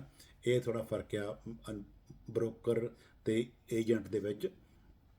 ਅਤੇ ਇਸ ਤੋਂ ਇਲਾਵਾ ਜਿਹੜਾ ਜਨਰਲ ਇੰਸ਼ੋਰੈਂਸ ਹੈਗੀ ਆ, ਜਨਰਲ ਇੰਸ਼ੋਰੈਂਸ 'ਚ ਕੀ ਆਉਂਦਾ ਹੈਗਾ? ਜਨਰਲ ਇੰਸ਼ੋਰੈਂਸ 'ਚ ਆਪਾਂ ਉਹ ਸਭ ਕੁਛ ਕਰਦੇ ਹਾਂ ਸਿਵਾਏ ਲਾਈਫ ਇੰਸ਼ੋਰੈਂਸ ਤੋਂ ਅਤੇ ਹੈਲਥ ਇੰਸ਼ੋਰੈਂਸ ਤੋਂ, ਕ੍ਰਿਟੀਕਲ ਇਲਨੈਸ ਤੋਂ।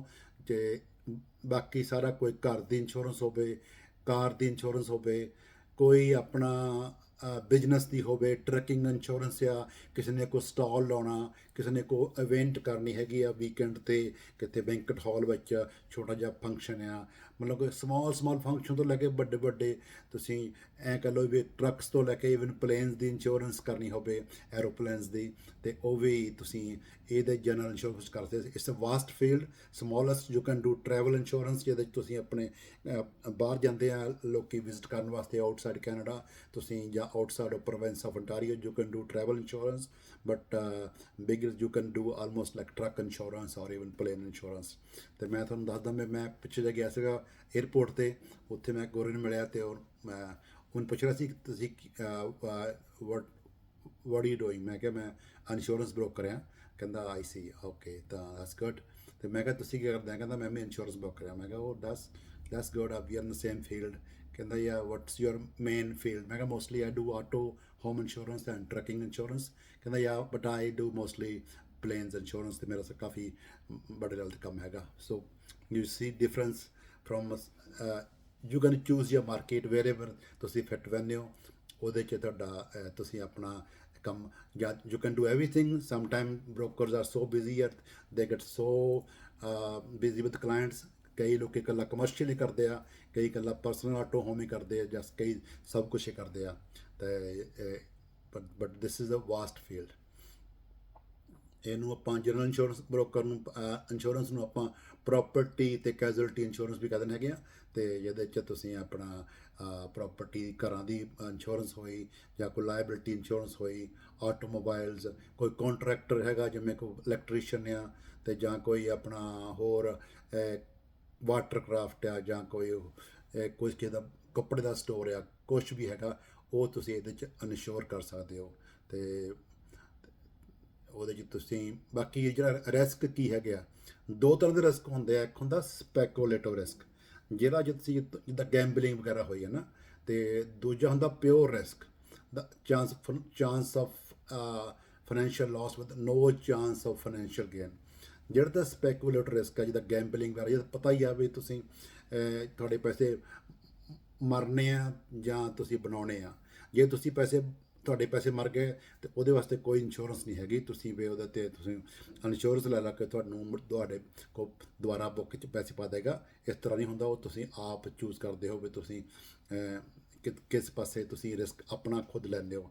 ਇਸੇ ਤਰ੍ਹਾਂ ਹੀ ਤੁਸੀਂ ਕੋਈ ਬਿਜ਼ਨਸ ਖੋਲ੍ਹਦੇ ਹੋ, ਬਿਜ਼ਨਸ 'ਚ ਘਾਟਾ ਵੀ ਪੈ ਸਕਦਾ, ਬਿਜ਼ਨਸ 'ਚ ਨਫਾ ਵੀ ਹੋ ਸਕਦਾ। ਜੇ ਬਿਜ਼ਨਸ 'ਚ ਨਫਾ ਹੁੰਦਾ ਤਾਂ ਵਧੀਆ ਗੱਲ ਆ, ਪਰ ਜੇ ਘਾਟਾ ਪੈਂਦਾ ਤੁਹਾਨੂੰ ਕੋਈ ਇੰਸ਼ੋਰੈਂਸ ਕੰਪਨੀ ਉਸ ਬਿਜ਼ਨਸ 'ਚ ਤੁਹਾਨੂੰ ਪੈਸੇ ਕੋਲੋਂ ਦੇ ਕੇ ਤੁਹਾਨੂੰ ਬਰਾਬਰ ਖੜਾ ਨਹੀਂ ਕਰ ਸਕਦੀ। ਅਤੇ ਇਹ ਜਿਹੜੇ ਸਪੈਕੂਲੇਟਰ ਰਿਸਕ ਆ ਇਹ ਇੰਸ਼ੋਰੈਂਸ ਵਿੱਚ ਕਵਰ ਨਹੀਂ ਹੁੰਦੇ। ਅਤੇ ਦੂਜੇ ਪਾਸੇ ਜਿਹੜੇ ਪਿਓਰ ਰਿਸਕ ਆ, ਜਿਵੇਂ chance of financial loss with loss of financial this is the chance of financial loss but no chance of financial gain. The when there is no chance for a person or business to profit from a loss, the risk is pure. ਜਦੋਂ ਉਹਦੇ 'ਚ chance ਹੁੰਦਾ ਕਿ ਤੁਸੀਂ ਇਹਦੇ 'ਚ ਜੇ Las 'ਚ ਗੇਨ ਨਹੀਂ ਕਰੋਗੇ ਤਾਂ ਉਹ ਪਿਓਰ ਰਿਸਕ ਹੈ। ਹਾਂ, ਜਿੱਦਾਂ ਤੁਹਾਡੀ ਹੁਣ ਕਿਸੇ ਦੀ ਗੱਡੀ ਦਾ ਐਕਸੀਡੈਂਟ ਹੋ ਗਿਆ ਅਤੇ ਕੰਪਨੀ ਵਾਲੇ ਤੁਹਾਡੀ ਗੱਡੀ ਨੂੰ ਜਿਹੋ ਜਿਹੀ ਹਾਲਤ 'ਚ ਪਹਿਲਾਂ ਸੀਗੀ ਉਸ ਹਾਲਤ 'ਚ ਬਣਾ ਕੇ ਦੇ ਦੇਣਗੇ। ਇਹ ਨਹੀਂ ਹੋਵੇਗਾ ਕਿ ਤੁਹਾਡੀ ਜੇ ਗੱਡੀ 2015 ਮਾਡਲ ਆ ਅਤੇ ਤੁਹਾਨੂੰ ਚੱਕ ਕੇ ਉਹ 2020 ਮਾਡਲ ਦੀ ਗੱਡੀ ਜਾਂ 2024 ਮਾਡਲ ਦੇ ਦੇਣਗੇ। ਇਸ ਤਰ੍ਹਾਂ ਨਹੀਂ ਹੁੰਦਾ ਅਤੇ ਇਹਨਾਂ ਨੂੰ ਆਪਾਂ ਪਿਓਰ ਰਿਸਕ ਕਹਿੰਦੇ ਹਾਂ। ਇਸ ਤਰ੍ਹਾਂ ਘਰ ਦੇ ਜੇ ਕੋਈ ਡੈਮੇਜ ਹੋ ਗਿਆ, ਵਾਟਰ ਡੈਮੇਜ ਹੋ ਗਿਆ ਅਤੇ ਜਿੰਨਾ ਡੈਮੇਜ ਹੋਇਆ ਘਰ ਜਿਹੋ ਜਿਹਾ ਪਹਿਲਾਂ ਸੀਗਾ ਵਾਟਰ ਡੈਮੇਜ ਤੋਂ ਉਹੋ ਜਿਹਾ ਬਣਾ ਕੇ ਦੇਣਗੇ। ਇੱਥੋਂ ਤੱਕ ਕਿ ਕਈ ਵਾਰੀ ਸਾਡੇ ਘਰ 'ਚ ਇੱਕ ਵਾਰੀ ਕਲੇਮ ਹੋਇਆ ਸੀਗਾ ਅਤੇ ਉਹ ਪਾਣੀ ਆ ਗਿਆ ਸੀਗਾ, ਟੋਇਲਟ ਲੀਕ ਕਰ ਗਈ ਤਾਂ ਰੂਮਾਂ 'ਚ ਪਾਣੀ ਚਲ ਗਿਆ, ਮੇਨ ਫਲੋਰ 'ਤੇ ਬੇਸਮੈਂਟ 'ਚ। ਸਾਡਾ ਜਿਹੜਾ ਮੇਨ ਰੂਮ ਸੀਗਾ ਜਿੱਥੇ ਪਾਣੀ ਉਹ ਸਾਰੀ ਕਾਰਪਟ ਬਦਲਣੀ ਪਈ। ਦੂਸਰਾ ਰੂਮ ਸੀਗਾ ਉਹਦੇ 'ਚ ਅੱਧੇ 'ਚ ਪਾਣੀ ਆਇਆ ਸੀਗਾ ਅਤੇ ਉਹ ਅੱਧੀ ਕਾਰਪਟ ਬਦਲਣ ਵਾਲੀ ਸੀਗੀ। ਅਤੇ ਜਦੋਂ ਉਹ ਓਰੀਨੀ ਐਡਜਸਟਰ ਨੇ ਸਾਰਾ ਕੁਝ ਚੈੱਕ ਕੀਤਾ ਕਲੇਮ ਦਾ ਤਾਂ ਮੈਨੂੰ ਕਹਿੰਦੇ ਵੀ ਅਸੀਂ ਅੱਧੇ ਰੂਮ ਦੀ ਕਾਰਪਟ ਬਦਲਾਂਗੇ, ਸਾਰੇ ਤਾਂ ਨਹੀਂ ਬਦਲ ਸਕਦੇ ਕਿਉਂਕਿ ਸਾਰੇ ਹੀ ਰੂਮ ਦੀ ਕਾਰਪਟ ਖਰਾਬ ਨਹੀਂ ਹੋਈ। ਅਤੇ ਪਰ ਮੈਂ ਫਾਈਨਲੀ ਉਹਨਾਂ ਨਾਲ ਐਗਰੀਮੈਂਟ ਕਰ ਲਿਆ ਕਿ ਤੁਸੀਂ ਮੈਨੂੰ ਦੱਸੋ ਟੋਟਲ ਤੁਸੀਂ ਇਹਨੂੰ ਮਨੀ ਵਾਈਜ਼ ਕਿੰਨਾ ਪੇ ਕਰ ਸਕਦੇ ਹੋ, ਮੈਂ ਕਿਸੇ ਹੋਰ ਤੋਂ ਆਪਣੇ ਬੇਸ 'ਤੇ ਬਣਾ ਲਾਂਗਾ। ਅਤੇ ਉਹਨੇ ਮੈਨੂੰ ਜਿੰਨਾ ਉਹਨਾਂ ਦਾ ਦੇਖਿਆ ਵੀ ਲਾਸ ਮੇਰਾ ਹੈਗਾ ਟੋਟਲ ਵਾਟਰ ਡੈਮੇਜ ਦਾ ਅਤੇ ਉਸ ਤਰ੍ਹਾਂ ਦੇ ਦਿੱਤਾ। ਅਤੇ ਉਸ ਅਮਾਊਂਟ ਵਿੱਚ ਮੈਂ ਬਾਹਰ ਕਿਸੇ ਹੋਰ ਕੰਟਰੈਕਟਰ ਤੋਂ ਵਧੀਆ ਹਾਰਡਵੁੱਡ ਫਲੋਰ ਪਵਾ ਲਈ। ਅਤੇ ਨਾਲੇ ਉਹਨਾਂ ਨੇ ਸ਼ੋਅ ਵੀ ਕੀਤੀ ਇੰਸ਼ੋਰੈਂਸ ਕੰਪਨੀ ਨੂੰ, ਦੱਸੋ ਤੁਹਾਡਾ ਕੰਟਰੈਕਟਰ ਇੰਨਾ ਕਰਿਆ ਸਿੱਧੀ ਪਾਉਣ ਨੂੰ, ਪੈਸੇ ਉਨੇ ਸੀਗੇ, ਉਨੇ ਪੈਸੇ 'ਚ ਮੈਂ ਵਧੀਆ ਕੰਮ ਕਰਾ ਲਿਆ। ਅਤੇ ਉਹ ਕੰਪਨੀ ਵਾਲੇ ਕਈ ਵਾਰੀ ਇਸ ਤਰ੍ਹਾਂ ਮੰਨ ਜਾਂਦੇ ਆ ਕਿ ਤੁਸੀਂ ਵੰਸ 'ਤੇ ਅਸੈਸ ਕੇ ਇੰਨਾ ਡੈਮੇਜ ਹੈਗਾ, ਤੁਹਾਨੂੰ ਇਕੱਲੇ ਲੰਮਸਮ ਪੈਸੇ ਵੀ ਦੇ ਸਕਦੇ ਹੈਗੇ ਆ, ਮਾਈਨਸ ਦਾ ਡਿਡਕਟੀਬਲ $2500 ਮੇਰਾ ਡਿਡਕਟੀਬਲ ਸੀਗਾ, ਉਹ ਕਰਕੇ ਤੇ ਬਾਕੀ ਪੈਸੇ ਦੇ ਦਿੱਤੇ। ਜਾਂ ਫਿਰ ਉਹਨਾਂ ਦਾ ਕੰਟਰੈਕਟਰ ਹੈਗੇ ਆ ਉਹ ਆਪਣੀ ਬੇਸ 'ਤੇ ਜਿੱਦਾਂ ਉਹਨਾਂ ਨੂੰ ਫਿੱਟ ਪੈਂਦਾ ਉਸ ਤਰ੍ਹਾਂ ਉਹ ਕਲੇਮ ਪੇ ਕਰ ਦਿੰਦੇ ਹੈਗੇ ਆ। ਅਤੇ ਇਸ ਤਰ੍ਹਾਂ ਹੀ ਕਾਰ ਇੰਸ਼ੋਰੈਂਸ ਵੀ ਹੋ ਸਕਦਾ, ਜਿੰਨਾ ਲਾਸ ਹੁੰਦਾ ਉਹ ਸਾਨੂੰ ਖੁਦ ਹੀ ਪੇ ਕਰ ਸਕਦੇ ਤਾਂ ਜਾਂ ਤੁਹਾਡੀ ਗੱਡੀ ਬਣਾ, ਪਰ ਤੁਹਾਨੂੰ but you have to show them after the claim is paid cash ਕਿ ਤੁਸੀਂ ਕੰਮ ਕਰਵਾਇਆ ਹੈ ਘਰ 'ਤੇ। ਇਹ ਨਹੀਂ ਹੈਗਾ ਵੀ ਤੁਸੀਂ ਘਰ ਦੇ ਕਲੇਮ ਤੋਂ ਪੈਸੇ ਲੈ ਕੇ ਤਾਂ ਜੇਬ ਵਿੱਚ ਪਾ ਲਏ, ਥੋੜ੍ਹਾ ਜਿਹਾ ਕੰਮ ਕਰਵਾ ਕੇ ਟਾਈਮ ਸਾਰ ਲਿਆ ਅਤੇ ਬਾਕੀ ਨਹੀਂ ਕੀਤਾ। ਬਟ ਦੇ ਸਟਿਲ ਵਾਂਟ ਦ ਪਿਕਚਰਸ, ਰਸੀਦ, ਸਾਰਾ ਕੁਛ ਦੇਖਦੇ ਆ ਕਿ ਤੁਸੀਂ ਦੁਬਾਰਾ ਚੈੱਕ ਕਰਨ ਆਉਂਦੇ ਆ ਕਿ ਤੁਹਾਡਾ ਘਰ ਪ੍ਰੋਪਰ ਹੋ ਗਿਆ ਕਿ ਨਹੀਂ ਹੋ ਗਿਆ, because they don't want to pay the claim for same thing which they already paid. ਇਸ ਤਰ੍ਹਾਂ ਹੀ ਕਾਰ 'ਚ ਹੁੰਦਾ, ਕਈ ਲੋਕ ਕਾਰ ਆਪਣੀ ਆਪ ਬਣਾ ਲੈਂਦੇ ਆ, ਪਰ ਇੰਸ਼ੋਰੈਂਸ ਕੰਪਨੀ ਵਾਂਟ ਦਾ ਰਸੀਟਸ ਅਤੇ ਪਿਕਚਰਸ ਕੇ ਸਾਰਾ ਡੈਮੇਜ ਪ੍ਰੋਪਰ ਹੋ ਗਿਆ ਕਿ ਕੋਈ ਨਹੀਂ ਪੇ ਕਰਤਾ, they don't want to pay this claim again. ਅਤੇ ਦੂਜੀ ਗੱਲ ਇਹ ਹੁੰਦਾ ਕਿ ਜੇ ਤੁਸੀਂ ਜਾਂਦੇ ਆ ਕਾਰ ਇੰਸ਼ੋਰੈਂਸ ਦੇ ਪਹਿਲੀ ਦੇਅਰ ਪ੍ਰੈਫਰਡ ਸ਼ਾਪ, ਫਿਰ ਉਹਨਾਂ ਦੀ ਲਾਈਫ ਟਾਈਮ ਗਰੰਟੀ ਹੁੰਦੀ ਹੈ ਪਾਰਟਸ ਦੀ। ਪਰ ਜੇ ਤੁਸੀਂ ਆਪ ਕਰਵਾਉਂਦੇ ਆ ਕਿਸੇ ਤੋਂ ਆਪਣੇ ਪ੍ਰਾਈਵੇਟ ਮਕੈਨਿਕ ਤੋਂ, ਦੈਨ ਜਿੰਨਾ ਲਾਸ ਹੋਇਆ ਪੇ ਮਕੈਨਿਕ ਨੇ ਕਿਹਾ ਪੇ ਕਰ ਦਿੰਦੇ ਆ, ਪਰ ਉਹਦੇ 'ਚ ਉਹਨਾਂ ਦੀ ਕੋਈ ਗਰੰਟੀ ਨਹੀਂ ਹੁੰਦੀ ਹੈਗੀ। ਸੋ ਇਹ ਜਿਹੜਾ ਸਪੈਕੂਲੇਟਰ ਰਿਸਕ ਹੈ ਅਗੇਨ ਇਸ ਜਿਹੜਾ ਕਵਰ ਨਹੀਂ ਹੁੰਦਾ, ਜਿਵੇਂ ਗੈਂਬਲਿੰਗ ਜਾਂ ਕੋਈ ਬਿਜ਼ਨਸ 'ਚ ਘਾਟਾ ਵਾਧਾ ਹੁੰਦਾ। ਅਤੇ ਪਿਓਰ ਰਿਸਕ ਹੁੰਦਾ ਜਿਹੜਾ ਮਤਲਬ ਸਾਡੇ ਕਾਰ ਦਾ ਡੈਮੇਜ ਹੋਇਆ ਜਾਂ ਹੋਮ ਦਾ ਵਾਟਰ ਡੈਮੇਜ ਜਾਂ ਫਾਇਰ ਡੈਮੇਜ ਹੋਇਆ, ਉਨਾ ਪੇ ਕਰ ਦਿੰਦੇ ਆ ਤਾਂ ਕਿ ਤੁਹਾਨੂੰ ਪਹਿਲੀ ਕੰਡੀਸ਼ਨ 'ਚ ਲਿਆਂਦਾ ਜਾ ਸਕੇ, ਜਿਸ ਕੰਡੀਸ਼ਨ ਤੁਸੀਂ ਬਿਫੋਰ ਉਸ ਕਲੇਮ ਹੋਣ ਤੋਂ ਸੀਗੇ। ਅਤੇ ਇੱਕ ਹੁੰਦਾ ਰਿਸਕ ਵਰਸਸ ਹੈਜ਼ਰਡਸ। ਰਿਸਕ ਕੀ ਚੀਜ਼ ਹੈਗੀ ਆ? ਰਿਸਕ ਹੁੰਦੇ ਜਿਵੇਂ ਘਰ ਆ ਜਾਂ ਕਾਰ ਆ ਜਾਂ ਟਰੱਕ ਆ, ਜਿਹਨਾਂ ਇਹਨੂੰ ਆਪਾਂ ਰਿਸਕ ਕਹਿੰਦੇ ਹੈਗੇ ਆ। ਹੈਜ਼ਰਡ ਹੁੰਦੇ ਵੀ ਉਹ ਜਿਹੜਾ ਕੀ ਕਾਰਨ ਹੋ ਸਕਦੇ ਆ ਉਸ ਨੂੰ ਡੈਮੇਜ ਹੋਣ ਦੇ, ਉਸ 'ਤੇ ਕਲੇਮ ਆਉਣ ਦੇ। ਜਿਵੇਂ ਕਿ ਪ੍ਰੋਪਰਟੀ ਲਾ ਲਓ, ਫਿਜ਼ੀਕਲ ਹੈਜ਼ਰਡ ਜਿਹੜੇ ਹੁੰਦੇ ਉਹਦੇ ਹੁਣ ਹੁੰਦੇ ਵੀ ਪ੍ਰੋਪਰਟੀ ਕਿੱਥੇ ਪੈਂਦੀ ਆ, ਇਹ ਘਰ ਤਾਂ ਹੈਗਾ ਪਰ ਘਰ ਕਿੰਨਾ ਪੁਰਾਣਾ ਆ, ਅਤੇ ਉਹਦੀ ਰੂਫ ਚੇਂਜ ਕੀਤੀ ਹੋਈ ਆ। ਜੇ ਘਰ 30 years old ਆ ਜਾਂ 20 ਸਾਲ ਪੁਰਾਣਾ ਆ, ਉਹਦੀ ਰੂਫ ਨਹੀਂ ਚੇਂਜ ਕੀਤੀ ਹੋਈ, ਉਸ ਘਰ ਦੀ ਇੰਸ਼ੋਰੈਂਸ ਹੋਣੀ ਮੁਸ਼ਕਿਲ ਆ, ਅਤੇ ਜਾਂ ਮਹਿੰਗੀ ਹੋਏਗੀ, ਕਿਉਂਕਿ ਰੂਫ 'ਚੋਂ ਕਦੇ ਵੀ ਰੂਫ ਲੀਕ ਕਰ ਸਕਦੀ ਆ। ਉਹ ਜਿਹੜਾ ਰੂਫ ਲੀਕਿੰਗ ਦਾ ਹੈਗਾ ਉਹ ਦੱਸ ਫਿਜ਼ੀਕਲ ਹੈਜ਼ਰਡ ਹੈਗਾ, ਜਿਵੇਂ ਜਾਂ ਉਹਦੇ 'ਚ ਕੋਈ ਹੀਟਿੰਗ ਨਹੀਂ ਅਪਗ੍ਰੇਡ ਕੀਤੀ ਹੋਈ, ਪੁਰਾਣਾ ਫਰਨੈਸ ਹੈਗਾ, ਅਤੇ ਬਾਕੀ ਵਿੰਡੋਜ਼ ਜਾਂ ਪਲੰਬਿੰਗ ਪੁਰਾਣੀ ਹੈਗੀ ਆ, ਅਤੇ ਇਲੈਕਟ੍ਰੀਕਲ ਵਾਇਰਸ ਸਾਰਾ ਕੁਛ ਨਹੀਂ ਅਪਡੇਟ ਹੋਇਆ, ਅਤੇ ਉਹ that will be the risk. ਇਸ ਤਰ੍ਹਾਂ ਹੀ ਬਿਜ਼ਨਸ ਵਿੱਚ ਆ ਜਾਂਦਾ ਹੈਗਾ ਫਿਜ਼ੀਕਲ ਹੈਜ਼ਰਡ, ਜਿਵੇਂ ਕਿ ਤੁਹਾਡੇ ਕੋਈ ਕੱਪੜੇ ਦੀ ਦੁਕਾਨ ਹੈਗੀ ਆ, ਦੇਖਣਾ ਮਤਲਬ ਉਹਦੇ ਆਸੇ ਪਾਸੇ ਕੀ ਹੈਗਾ, ਉਹਦੇ ਕੀ ਸ਼ਾਪਸ ਹੈਗੀਆਂ। ਜੇ ਕੱਪੜੇ ਦੀ ਸ਼ਾਪ ਦੇ ਨੈਕਸਟ ਹੈਗੀ ਆ ਵੈਲਡਿੰਗ ਸ਼ਾਪ ਹੈਗੀ ਹੈ, ਜਾਂ ਕੋਈ ਮਕੈਨਿਕ ਸ਼ਾਪ ਆ, ਉਹਦਾ ਰਿਸਕ ਜ਼ਿਆਦਾ ਹੈ ਕਿ ਉੱਧਰ ਕਦੇ ਫਾਇਰ ਹੋ ਸਕਦੀ ਆ, ਤਾਂ ਤੁਹਾਡੀ ਕੱਪੜੇ ਦੀ ਦੁਕਾਨ ਵੀ ਸੜ ਸਕਦੀ ਆ।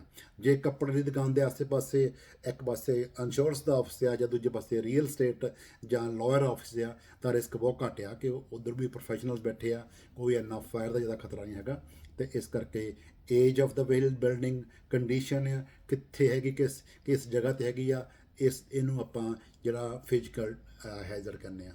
ਅੱਗੇ ਕਹਿੰਦਾ ਮੋਰਲ ਹੈਜ਼ਰਡ। ਮੋਰਲ ਹੈਜ਼ਰਡ ਦਾ ਪਰਸਨ ਦਾ, ਜਿਵੇਂ ਜਿਹੜਾ ਓਨਰ ਹੈਗਾ, owner of the home, owner of the car, ਜਿਵੇਂ ਕਿ ਜਿਹੜੇ ਬੰਦੇ ਥੋੜ੍ਹੇ ਜਿਹਨਾਂ ਕੋਲ ਪੈਸੇ ਹੈਗੇ ਜਾਂ ਪੈਸੇ ਵਾਲੇ ਬੰਦੇ ਆ, ਮੋਸਟਲੀ ਉਹ ਲੋਕੀ ਛੋਟੇ ਮੋਟੇ ਫਰੋਜੂਲੈਂਟ ਕਲੇਮ ਘੱਟ ਕਰਦੇ ਆ, ਕਿਉਂਕਿ ਉਹਨਾਂ ਦਾ ਕੰਮ ਚੱਲਦਾ ਹੁੰਦਾ, ਵਧੀਆ ਜੋਬਸ ਹੁੰਦੀਆਂ, ਅਤੇ ਉਹ ਨਿੱਕੇ ਮੋਟੇ ਫਰੋਜੂਲੈਂਟ ਥਿੰਗਸ ਦੇ ਵਿੱਚ ਜ਼ਿਆਦਾ ਬਲੀਵ ਨਹੀਂ ਕਰਦੇ ਕਿ ਜਿਹੜੀ ਕੰਮ ਮੇਨ ਕਲੇਮ ਪੇ ਹੋ ਗਿਆ, ਅਤੇ they are more than happy with that. ਪਰ ਜੇ ਬੰਦਾ ਕੋਈ ਫਾਈਨੈਂਸ਼ੀਅਲੀ ਸਟਰਗਲ ਕਰ ਰਿਹਾ, ਅਤੇ ਉਲਟਾ ਉਹਦਾ ਕਲੇਮ ਹੋ ਗਿਆ, ਜਾਂ ਘਰ ਦਾ ਜਾਂ ਕੋਈ ਵਹੀਕਲ ਦਾ ਜਾਂ ਕੋਈ ਸ਼ੌਪ ਦਾ, ਅਤੇ ਉਹਨੂੰ ਫਿਰ ਦੱਸਣ ਵਾਲੇ ਬਾਹਰ ਬਹੁਤ ਹੁੰਦੇ ਆ ਵੀ ਤੂੰ ਇੱਧਰੋਂ ਪੈਸੇ ਬਣਾ ਲਾ, ਤੂੰ ਉਹਨਾਂ ਗੱਲ ਕਰ, ਅਤੇ ਆਪਾਂ ਥੋੜ੍ਹੀ ਇਹਦੇ 'ਚ ਕੰਪਨੀ ਨੂੰ, ਇੰਸ਼ੋਰੈਂਸ ਕੰਪਨੀ ਨੂੰ ਲੁੱਪੀ ਲਾਉਂਦੇ ਆ, ਤਾਂ ਕਿ ਥੋੜ੍ਹੀ ਜਿਹਾ ਫਰੋਜੂਲੈਂਟ ਕਲੇਮ ਜ਼ਿਆਦਾ ਹੁੰਦੇ ਆ। ਇਸ ਨੂੰ ਮੋਰਲ ਹੈਜ਼ਰਡ ਕਹਿੰਦੇ ਆ। ਅਤੇ ਇਸੇ ਕਰਕੇ ਕੰਪਨੀਆਂ ਵਾਲੇ ਹੋਮ ਇੰਸ਼ੋਰੈਂਸ ਵਿੱਚ ਸਪੈਸ਼ਲੀ ਦੇ do the soft credit check after the first sign up at the renewal time. ਅਤੇ ਪਹਿਲਾਂ ਵੀ ਤੁਹਾਡੀ ਜਦੋਂ ਅਸੀਂ ਕੋਟ ਕੱਢਦੇ ਹਾਂ, ਉਹਦੇ 'ਚ ਤੁਹਾਡਾ ਸੌਫਟ ਚੈੱਕ ਕਰਦੇ ਆ, if you give soft credit consent. ਜੇ ਤੁਹਾਡਾ ਕ੍ਰੈਡਿਟ ਵਧੀਆ ਹੈਗਾ, ਤੁਹਾਨੂੰ ਹੋਮ ਇੰਸ਼ੋਰੈਂਸ ਸਸਤੀ ਮਿਲਦੀ ਆ, ਪਰ ਜੇ ਤੁਹਾਡਾ ਕ੍ਰੈਡਿਟ ਮਾੜਾ ਹੈਗਾ ਉਹ ਆਪਣਾ, ਤਾਂ ਤੁਹਾਨੂੰ ਇੰਸ਼ੋਰੈਂਸ ਮਹਿੰਗੀ ਮਿਲਦੀ ਆ। So credit history is very important. ਅਤੇ ਬਾਕੀ ਜੇ ਤੁਸੀਂ ਸਮੋਕਰ ਹੈਗੇ ਆ, ਉਹਦੇ 'ਚ ਘਰ ਦੀ ਇੰਸ਼ੋਰੈਂਸ ਜ਼ਿਆਦਾ ਹੁੰਦੀ ਆ। ਨਾਨ ਸਮੋਕਰ ਦੇ 5% ਡਿਸਕਾਊਂਟ ਮਿਲਦਾ, ਕਿਉਂਕਿ ਤੁਹਾਨੂੰ ਨਾਨ ਸਮੋਕਰ ਕਰਕੇ ਫਾਇਰ ਦਾ ਹੈਜ਼ਰਡ ਸਮੋਕਰ ਦੇ ਕੰਪੈਰੇਟਿਵ ਘੱਟ ਹੈਗਾ। ਇਹ ਹੈਗੇ ਮੋਰਲ ਹੈਜ਼ਰਡ। ਅਤੇ ਨਾ ਉਹ ਮੈਂ ਕਿਹਾ ਤੁਹਾਨੂੰ ਪਤਾ ਲੱਗਿਆ ਹੋਣਾ ਕਿ ਫਿਜ਼ੀਕਲ ਹੈਜ਼ਰਡ ਅਤੇ ਮੋਰਲ ਹੈਜ਼ਰਡ 'ਚ ਕੀ ਫਰਕ ਹੈਗਾ। ਅੱਗੇ ਆਦਾ ਐਲੀਮੀਨੇਟਿੰਗ ਰਿਸਕ। ਮਤਲਬ ਕਿ ਤੁਸੀਂ ਰਿਸਕ ਨੂੰ ਜੇ ਐਲੀਮੀਨੇਟ ਕਰਨਾ, ਤਾਂ ਇਹੀ ਹੋ ਸਕਦਾ ਵੀ ਤੁਸੀਂ ਜੇ ਘਰ ਆ ਤਾਂ ਘਰ ਵੇਚ ਦਿਓ, ਫਿਰ ਰਿਸਕ ਹੀ ਨਹੀਂ ਰਿਹਾ ਕੋਈ। ਜੇ ਘਰ ਹੈਗਾ ਤਾਂ ਰਿਸਕ ਹੈਗਾ। ਇਸ ਤਰ੍ਹਾਂ ਜੇ ਗੱਡੀ ਆ, ਕਾਰ ਆ ਜਾਂ ਟਰੱਕ ਆ ਸਾਡੇ ਕੋਲ, ਜੇ ਤੁਸੀਂ ਬਾਏ ਕੀਤਾ ਤਾਂ ਉਹ ਰਿਸਕ ਹੈਗਾ ਹੀ ਆ ਉਹਦਾ। ਤੁਸੀਂ ਜਦੋਂ ਚਲਾਉਂਦੇ ਆ ਰੋਡ 'ਤੇ ਐਕਸੀਡੈਂਟ ਵੀ ਹੋ ਸਕਦਾ ਹੈਗਾ, ਅਤੇ ਹਿੱਟ ਐਂਡ ਰਨ ਵੀ ਹੋ ਸਕਦਾ ਹੈਗਾ, ਅਤੇ ਉਹਨੂੰ ਕਵਰ ਕਰਨ ਵਾਸਤੇ ਇੰਸ਼ੋਰੈਂਸ ਦੀ ਲੋੜ ਪੈਂਦੀ ਹੈਗੀ ਆ। ਜੇ ਤੁਸੀਂ ਰਿਸਕ ਐਲੀਮੀਨੇਟ ਕਰਤਾ ਤਾਂ ਆਪਾਂ ਨੂੰ ਇੰਸ਼ੋਰੈਂਸ ਦੀ ਲੋੜ ਨਹੀਂ ਪੈਂਦੀ। ਅਤੇ ਪਰ ਦੂਜੇ ਪਾਸੇ ਜੇ ਕੰਟਰੋਲਿੰਗ ਰਿਸਕ, ਉਹਨੂੰ ਆਪਾਂ ਕਹਿੰਦੇ ਜਿਹੜਾ ਤੁਸੀਂ ਉਹਨੂੰ ਰਿਸਕ ਨੂੰ ਕੰਟਰੋਲ ਕਰਦੇ ਆ, ਜਾਂ ਤਾਂ ਜਿਵੇਂ ਹੁਣ ਅੱਜ ਕੱਲ੍ਹ ਬਹੁਤ ਵਹੀਕਲ ਚੋਰੀ ਹੁੰਦੇ ਹੈਗੇ ਆ, ਜਿਵੇਂ ਕਿ ਹੋਂਡਾ CR-V ਜਿਹੜਾ ਹੈਗਾ ਆਪਣਾ ਵਹੀਕਲ, ਉਹ ਸਭ ਤੋਂ ਜ਼ਿਆਦਾ ਕੈਨੇਡਾ 'ਚ ਚੋਰੀ ਹੋ ਰਿਹਾ। ਅਤੇ ਇਸ ਤਰ੍ਹਾਂ ਹੋਰ ਲੈਕਸਸ RX 350 ਹੈਗੇ ਆ, ਜਾਂ ਫੋਰਡ F-150 ਆ ਵਹੀਕਲ, ਇਹ ਕਾਫੀ ਹਾਈ ਥੈਫਟ ਪ੍ਰੋਨ ਹੈਗੇ, ਇਹਨਾਂ ਦੇ ਚੋਰੀ ਹੋਣ ਦੇ ਜ਼ਿਆਦਾ ਚਾਂਸ ਆ। ਇਹਨਾਂ 'ਚ ਅੱਜ ਕੱਲ੍ਹ ਕੰਪਨੀਆਂ $500 ਐਕਸਟਰਾ ਸਰਚਾਰਜ ਲਗਾ ਰਹੀਆਂ, ਅਤੇ ਉਹ ਕਹਿ ਰਹੀਆਂ ਕਿ ਜੇ ਤੁਸੀਂ ਕਿਸੇ SPD ਗਲਾਸ 'ਤੇ ਜਾਂ ਜਿੱਥੇ ਵੀ ਕਹਿੰਦੇ ਹੈਗੇ ਆ, ਤਾਂ ਉੱਥੇ ਜਾ ਕੇ ਇਸ ਕਾਰ ਵਿੱਚ ਟੈਗ ਸਿਸਟਮ ਫਿੱਟ ਕਰਾ ਲਓ, ਜਿਹਦੀ ਕਾਸਟ ਕੋ $300 ਤੋਂ ਮੈਂ ਕਿਹਾ $400 ਤੱਕ ਆਉਂਦੀ ਆ। ਤੁਸੀਂ ਉਹਦੇ ਨਾਲ ਤੁਹਾਡਾ ਵਹੀਕਲ ਵੀ ਸੇਫ ਹੋ ਜਾਏਗਾ, ਪਲੱਸ ਇੰਸ਼ੋਰੈਂਸ ਕੰਪਨੀ ਜਿਹੜਾ $500 ਦਾ ਸਰਚਾਰਜ ਆ ਉਹ ਵਾਪਸ ਲੈ ਲੈਂਦੀ ਹੈਗੀ ਆ। ਉਹਨੂੰ ਆਪਾਂ ਕਹਿੰਦੇ ਹਾਂ ਰਿਸਕ ਨੂੰ ਕੰਟਰੋਲ ਕਰਨਾ। ਇਸ ਤਰ੍ਹਾਂ ਘਰ ਵਿੱਚ ਆਪਾਂ ਅਲਾਰਮ ਲਗਾਉਂਦੇ ਹੈਗੇ ਆ, ਅਤੇ ਕਾਰ ਵਿੱਚ ਆਪਣਾ ਅਲਾਰਮ ਹੁੰਦਾ, ਜਾਂ ਆਪਣੇ ਉਹ ਸਟੇਅਰਿੰਗ ਵੀਲ 'ਤੇ ਲਾਇਆ ਹੁੰਦਾ, ਲੋਕ ਲਾਇਆ ਹੁੰਦਾ, ਜਦੋਂ ਗੱਡੀ ਚੋਰੀ ਨਾ ਹੋਵੇ, ਅਤੇ ਉਹਨੂੰ ਆਪਾਂ ਰਿਸਕ ਕੰਟਰੋਲ ਕਰਨਾ ਕਹਿੰਦੇ ਹੈਗੇ ਆ। ਅਤੇ ਰਿਟੇਨਿੰਗ ਰਿਸਕ ਜਿਹੜਾ ਹੁੰਦਾ ਵੀ in dealing with insurance, self insurance ਜਿਹਨੂੰ ਕਹਿੰਦੇ ਹਨ, ਉਹਦੇ ਨਾਲ ਕੰਪਨੀਆਂ ਜੇ ਵੱਡਾ ਰਿਸਕ ਹੈਗਾ ਉਹਨੂੰ ਕਈ ਵਾਰੀ ਦੁਬਾਰਾ ਕਿਸੇ ਹੋਰ ਨੂੰ ਜਿਹੜਾ ਨਹੀਂ, ਐਕਚੁਅਲੀ ਜਿਹੜਾ ਰਿਟੇਨਿੰਗ ਰਿਸਕ ਹੁੰਦਾ ਉਹ ਹੁੰਦਾ ਜਿਵੇਂ ਕਿ ਤੁਸੀਂ ਖੁਦ ਹੀ ਸੈਲਫ ਇੰਸ਼ੋਰਡ ਕਰ ਲੈਂਦੇ ਹੈਗੇ ਆ। ਸੋ ਰਿਟੇਨਿੰਗ ਰਿਸਕ ਇਜ਼ ਸੈਲਫ ਇੰਸ਼ੋਰਡ। ਜਿਵੇਂ ਕਿ ਵੱਡੀ ਕੰਪਨੀਆਂ ਜਿਵੇਂ ਕੈਨੇਡੀਅਨ ਨੈਸ਼ਨਲ ਰੇਲਵੇ ਆ ਜਾਂ ਹੋਰ ਵੱਡੀਆਂ ਆਪਣੀਆਂ ਗਵਰਨਮੈਂਟ ਕਿ ਹੈਗੀਆਂ ਪ੍ਰੋਵਿੰਸ਼ੀਅਲ ਜਾਂ ਮਿਊਨਿਸਪਲ, ਕਈ ਉਹ ਆਪਣੀ ਇੰਸ਼ੋਰੈਂਸ ਆਪੇ ਕਰਦੀਆਂ। ਉਹਨੇ ਆਪਣੇ ਬਜਟ 'ਚ ਉਨਾ ਪੈਸਾ ਪਾਇਆ ਹੁੰਦਾ ਅਤੇ ਉਹਨੂੰ ਕਾਫੀ ਲੰਮੇ ਸਮੇਂ ਵਾਸਤੇ ਮੌਰਗੇਜ ਵਾਂਗੂ ਅਮੋਰਟਾਈਜ਼ ਕੀਤਾ ਕਿ ਇੰਨੇ ਪੈਸੇ ਆਪਾਂ ਰਿਸਕ ਜੇ ਕੱਲ੍ਹ ਨੂੰ ਕਲੇਮ ਹੈਗਾ ਉਹਦੇ ਰੱਖਣੇ ਹੈਗੇ ਆ, ਕਿ ਉਹਨਾਂ ਕੋਲ ਮਿਲੀਅਨਸ ਆਫ ਬਿਲੀਅਨਸ ਡਾਲਰ ਹੁੰਦੇ ਆ ਅਤੇ ਉਹਦੇ ਵਿੱਚੋਂ ਕੁਛ ਪੈਸੇ ਆਪਣੇ ਇੰਸ਼ੋਰੈਂਸ ਦਾ ਕਲੇਮ ਪੇ ਕਰਨ ਵਾਸਤੇ ਰੱਖਦੇ ਆ ਅਤੇ ਉਹ ਆਪਣੇ ਖੁਦ ਹੀ ਆਪਣੇ ਆਪ ਨੂੰ ਇੰਸ਼ੋਰ ਕਰਦੇ ਆ। ਉਹਨੂੰ ਕਹਿੰਦੇ ਆ ਆਪਣੇ ਇੰਸ਼ੋਰੈਂਸ ਦਾ ਅਤੇ ਰਿਟੇਨਿੰਗ ਰਿਸਕ। ਅੱਗੇ ਆ ਗਿਆ ਟਰਾਂਸਫਰਿੰਗ ਰਿਸਕ। ਉਹਦੇ ਜਿੱਦਾਂ ਉਹਦੇ 'ਚ ਹੁੰਦਾ ਜਿਹੜਾ ਸੈਲਫ ਆਪਣੇ ਰੀ ਇੰਸ਼ੋਰੈਂਸ ਨੂੰ ਕਰਦੇ ਆ, ਉਹਦੇ 'ਚ ਕਿੱਦਾਂ ਜਿੱਦਾਂ ਕੋਈ ਵੱਡਾ ਕਲੇਮ ਹੋਵੇ ਉਹਦੇ 'ਚ ਜਾਂ ਵੱਡਾ ਰਿਸਕ ਹੋਵੇ, ਸੌਰੀ, ਉਹਦੇ 'ਚ ਇੱਕ ਕੰਪਨੀ ਇੰਸ਼ੋਰ ਨਹੀਂ ਕਰਦੀ। ਪਹਿਲੀ ਕੰਪਨੀਆਂ ਲੈਟਸ ਸੇ ਦੇ ਕਵਰ ਅਪ ਟੂ $100,000, ਦੂਜੀ ਕੰਪਨੀ ਉਸ ਤੋਂ ਬਾਅਦ ਸ਼ੁਰੂ ਹੁੰਦੀ ਹੈ, ਤੀਜੀ ਉਸ ਤੋਂ ਬਾਅਦ, ਅਤੇ ਉਹਨਾਂ ਦਾ ਪਰਸੈਂਟੇਜ ਵੱਜਦਾ। ਇੱਕ ਕੰਪਨੀ ਡੂ 50%, ਬਾਕੀ ਦੋ ਕੰਪਨੀਆਂ 25% ਈਚ, ਜਾਂ ਮੋਰ ਦੈਨ 3 ਕੰਪਨੀਜ਼ ਵੀ ਹੁੰਦੀਆਂ, ਉਹ ਇੱਕ ਦੂਜੇ ਨਾਲ ਰਿਸਕ ਸ਼ੇਅਰ ਕਰ ਲੈਂਦੀਆਂ। ਉਹਨੂੰ ਕਹਿੰਦੇ ਆ ਰਿਸਕ ਟ੍ਰਾਂਸਫਰ। ਰੀ ਇੰਸ਼ੋਰੈਂਸ ਵੀ ਹੈ form of insurance that can be purchase by insurance company to limit the amount of risk. ਇਹ ਵੀ ਉਸ ਤਰ੍ਹਾਂ ਹੀ ਆ ਜਾਂਦਾ ਹੈਗਾ। ਅਤੇ ਕਨਕਲੂਜਨ 'ਚ ਤੁਸੀਂ ਹੁਣ ਤਾਂ ਦੇਖ ਰਹੇ ਆ ਵੀ ਡਿਡਕਟੀਬਲ ਤੁਸੀਂ ਕਿਹਨੂੰ ਕਹਿੰਦੇ ਆ। ਡਿਡਕਟੀਬਲ ਜਿਹੜਾ ਹੁੰਦਾ, ਜਿਹੜਾ ਤੁਹਾਨੂੰ ਜਿਹੜਾ ਪਹਿਲਾਂ ਪੈਸੇ ਉਨੇ ਕੋਲੋਂ ਪੇ ਕਰਨੇ ਪੈਂਦੇ ਆ before the company page the insurance amount. ਜਿਵੇਂ ਕਿ ਮੈਂ ਦੱਸਿਆ ਜੀ ਪਹਿਲਾਂ, ਜੇ $1000 ਡਿਡਕਟੀਬਲ ਆ, ਉਹਦੇ 'ਚ ਵੀ $1000 ਤੁਹਾਨੂੰ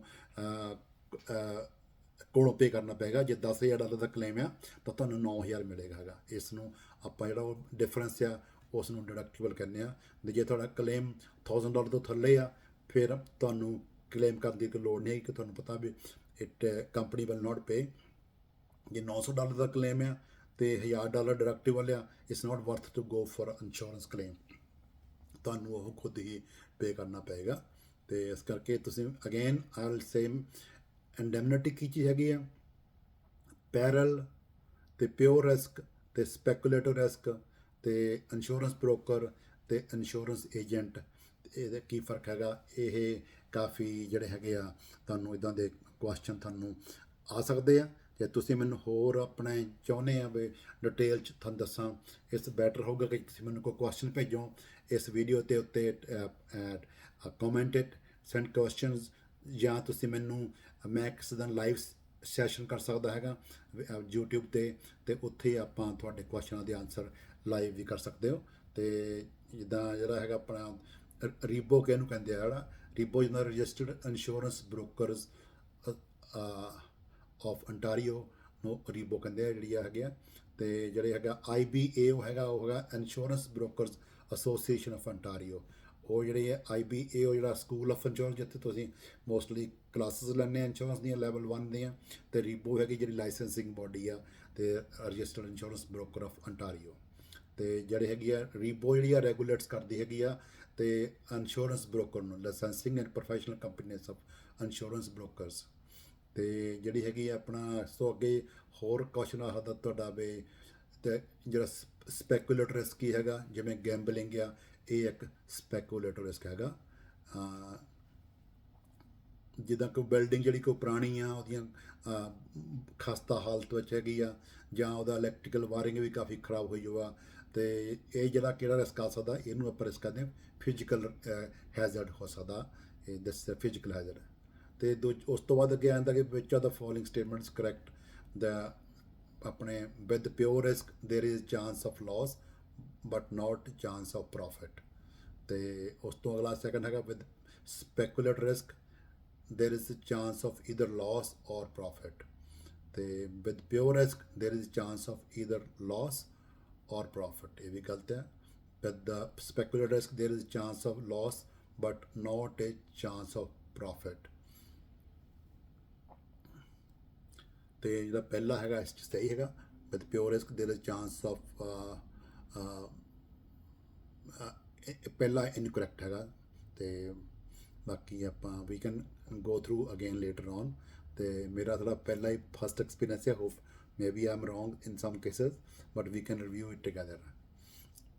ਤੇ ਇਸ ਤਰ੍ਹਾਂ ਬਾਕੀ ਤੁਸੀਂ ਮੈਨੂੰ ਦੁਬਾਰਾ ਫੋਨ ਕਰਕੇ ਜਿਹੜੇ ਆਪਣੇ ਕੁਐਸਚਨਸ ਆਨਸਰ ਲੈ ਸਕਦੇ ਹੋ, ਜਾਂ ਆਪਾਂ ਸ਼ੇਅਰ ਕਰ ਸਕਦੇ ਹੋ। ਕੋਈ ਵੀ ਕਿਹੜੀ ਇੱਕ ਬੰਦੇ ਦੀ ਸਲਾਹ ਜ਼ਰੂਰੀ ਨਹੀਂ ਹੈ ਕਿ ਸਾਰਾ ਕੁਛ ਸਹੀ ਹੋਵੇ। ਆਪਾਂ ਸਾਰੇ ਰਲ ਮਿਲ ਕੇ ਇਹਦੇ 'ਚ ਆਪਾਂ ਵੀ can work out the best way possible. ਤਾਂ so thank you very much for listening to my first chapter for Rebo level 1 license. I hope you understand some of the terms। Insurance broker की हैगा, parallel की चीज़ है, hazard की चीज़ हैगी आ, ते insurance broker किहनूं कहंदे आ, agent कौन हुंदे ने, ते इंश्योरर की आ, ते अनश्योर्ड की आ। मैं अनश्योर्ड दसना भुल गया सीगा। अनश्योर्ड इज़ ਜਿਹਦੀ ਆਪਾਂ ਜਿਹੜਾ ਇੰਸ਼ੋਰੈਂਸ ਕਰਾਉਂਦਾ ਹੈਗਾ, ਜਿਵੇਂ ਜਿਹੜਾ ਬਿਜ਼ਨਸ ਨੇਮ ਆ ਅਤੇ ਜਾਂ ਪਰਸਨਲ, ਜਿੱਦਾਂ ਆਪਾਂ ਤੁਸੀਂ ਆਪਣੀ ਕਾਰ ਦੀ ਇੰਸ਼ੋਰੈਂਸ ਕਰਾਉਂਦੇ ਹੋ ਤਾਂ ਤੁਸੀਂ ਅਨਸ਼ੋਰਡ ਹੋ, ਅਤੇ ਜਿਹੜਾ ਇੰਸ਼ੋਰੈਂਸ ਕੰਪਨੀ ਆ ਉਹ ਇਨਸ਼ੋਰਰ ਆ। ਅਤੇ ਇਸ ਤਰ੍ਹਾਂ ਘਰ ਦਾ ਵੀ ਇੰਸ਼ੋਰੈਂਸ ਜੇ ਤੁਸੀਂ ਕਰਾਉਂਦੇ ਹੋ ਤਾਂ ਤੁਸੀਂ ਇਨਸ਼ੋਰਡ ਹੋ, ਅਤੇ ਇੰਸ਼ੋਰੈਂਸ ਕੰਪਨੀ ਇਨਸ਼ੋਰਰ ਆ। ਇਹ ਇਨਸ਼ੋਰਡ ਅਤੇ insurance 'ਚ ਫਰਕ ਹੈਗਾ। So thank you very much for watching this video. I hope you got some idea about chapter 1. I know you might have many questions and I might be wrong in some of the areas, but ਜਿੰਨਾ ਕੁ ਮੈਂ ਦੱਸ ਸਕਦਾ ਹੋਇਆ ਦੱਸਾਂਗਾ ਗਾਂ ਵੀ। ਅਤੇ ਬਾਕੀ ਤੁਹਾਡਾ ਕੋਈ ਕੁਐਸਚਨ ਹੋਵੇ ਜ਼ਰੂਰ ਮੈਨੂੰ ਕਮੈਂਟ ਕਰਕੇ ਦੱਸਣਾ। ਜੇ ਤੁਹਾਨੂੰ ਵੀਡੀਓ ਨਹੀਂ ਚੰਗੀ ਲੱਗੀ ਤਾਂ ਵੀ ਕਮੈਂਟ ਕਰਨਾ, ਜੇ ਚੰਗੀ ਲੱਗੀ ਤਾਂ ਵੀ ਕਮੈਂਟ ਕਰਨਾ, ਤਾਂ ਕਿ ਮੈਂ ਗਾਂ ਤੋਂ ਨੈਕਸਟ ਵੀਡੀਓ ਵਧੀਆ ਬਣਾ ਸਕਾਂ। ਅਤੇ ਹੋ ਸਕਦਾ ਹੈ ਇਸ ਫਸਟ ਚੈਪਟਰ ਨੂੰ ਵੀ ਦੁਬਾਰਾ ਕੀਤਾ ਜਾਵੇ ਜੇ ਇਹਦੇ 'ਚ ਕਾਫੀ ਕਮੀਆਂ ਹੋਈਆਂ ਹੋਣ ਤਾਂ। ਸੋ until the next time, so thank you very much for watching. So please keep commenting and keep calling me, and if you know somebody who's looking for insurance, for home insurance, auto or trucking insurance, you can give me a favor for doing this and refer me in those clients, and will really appreciate your help. So once again, thanks for watching, and God bless you and wish you all the best in your career in insurance for studying and going to join soon. Thank you.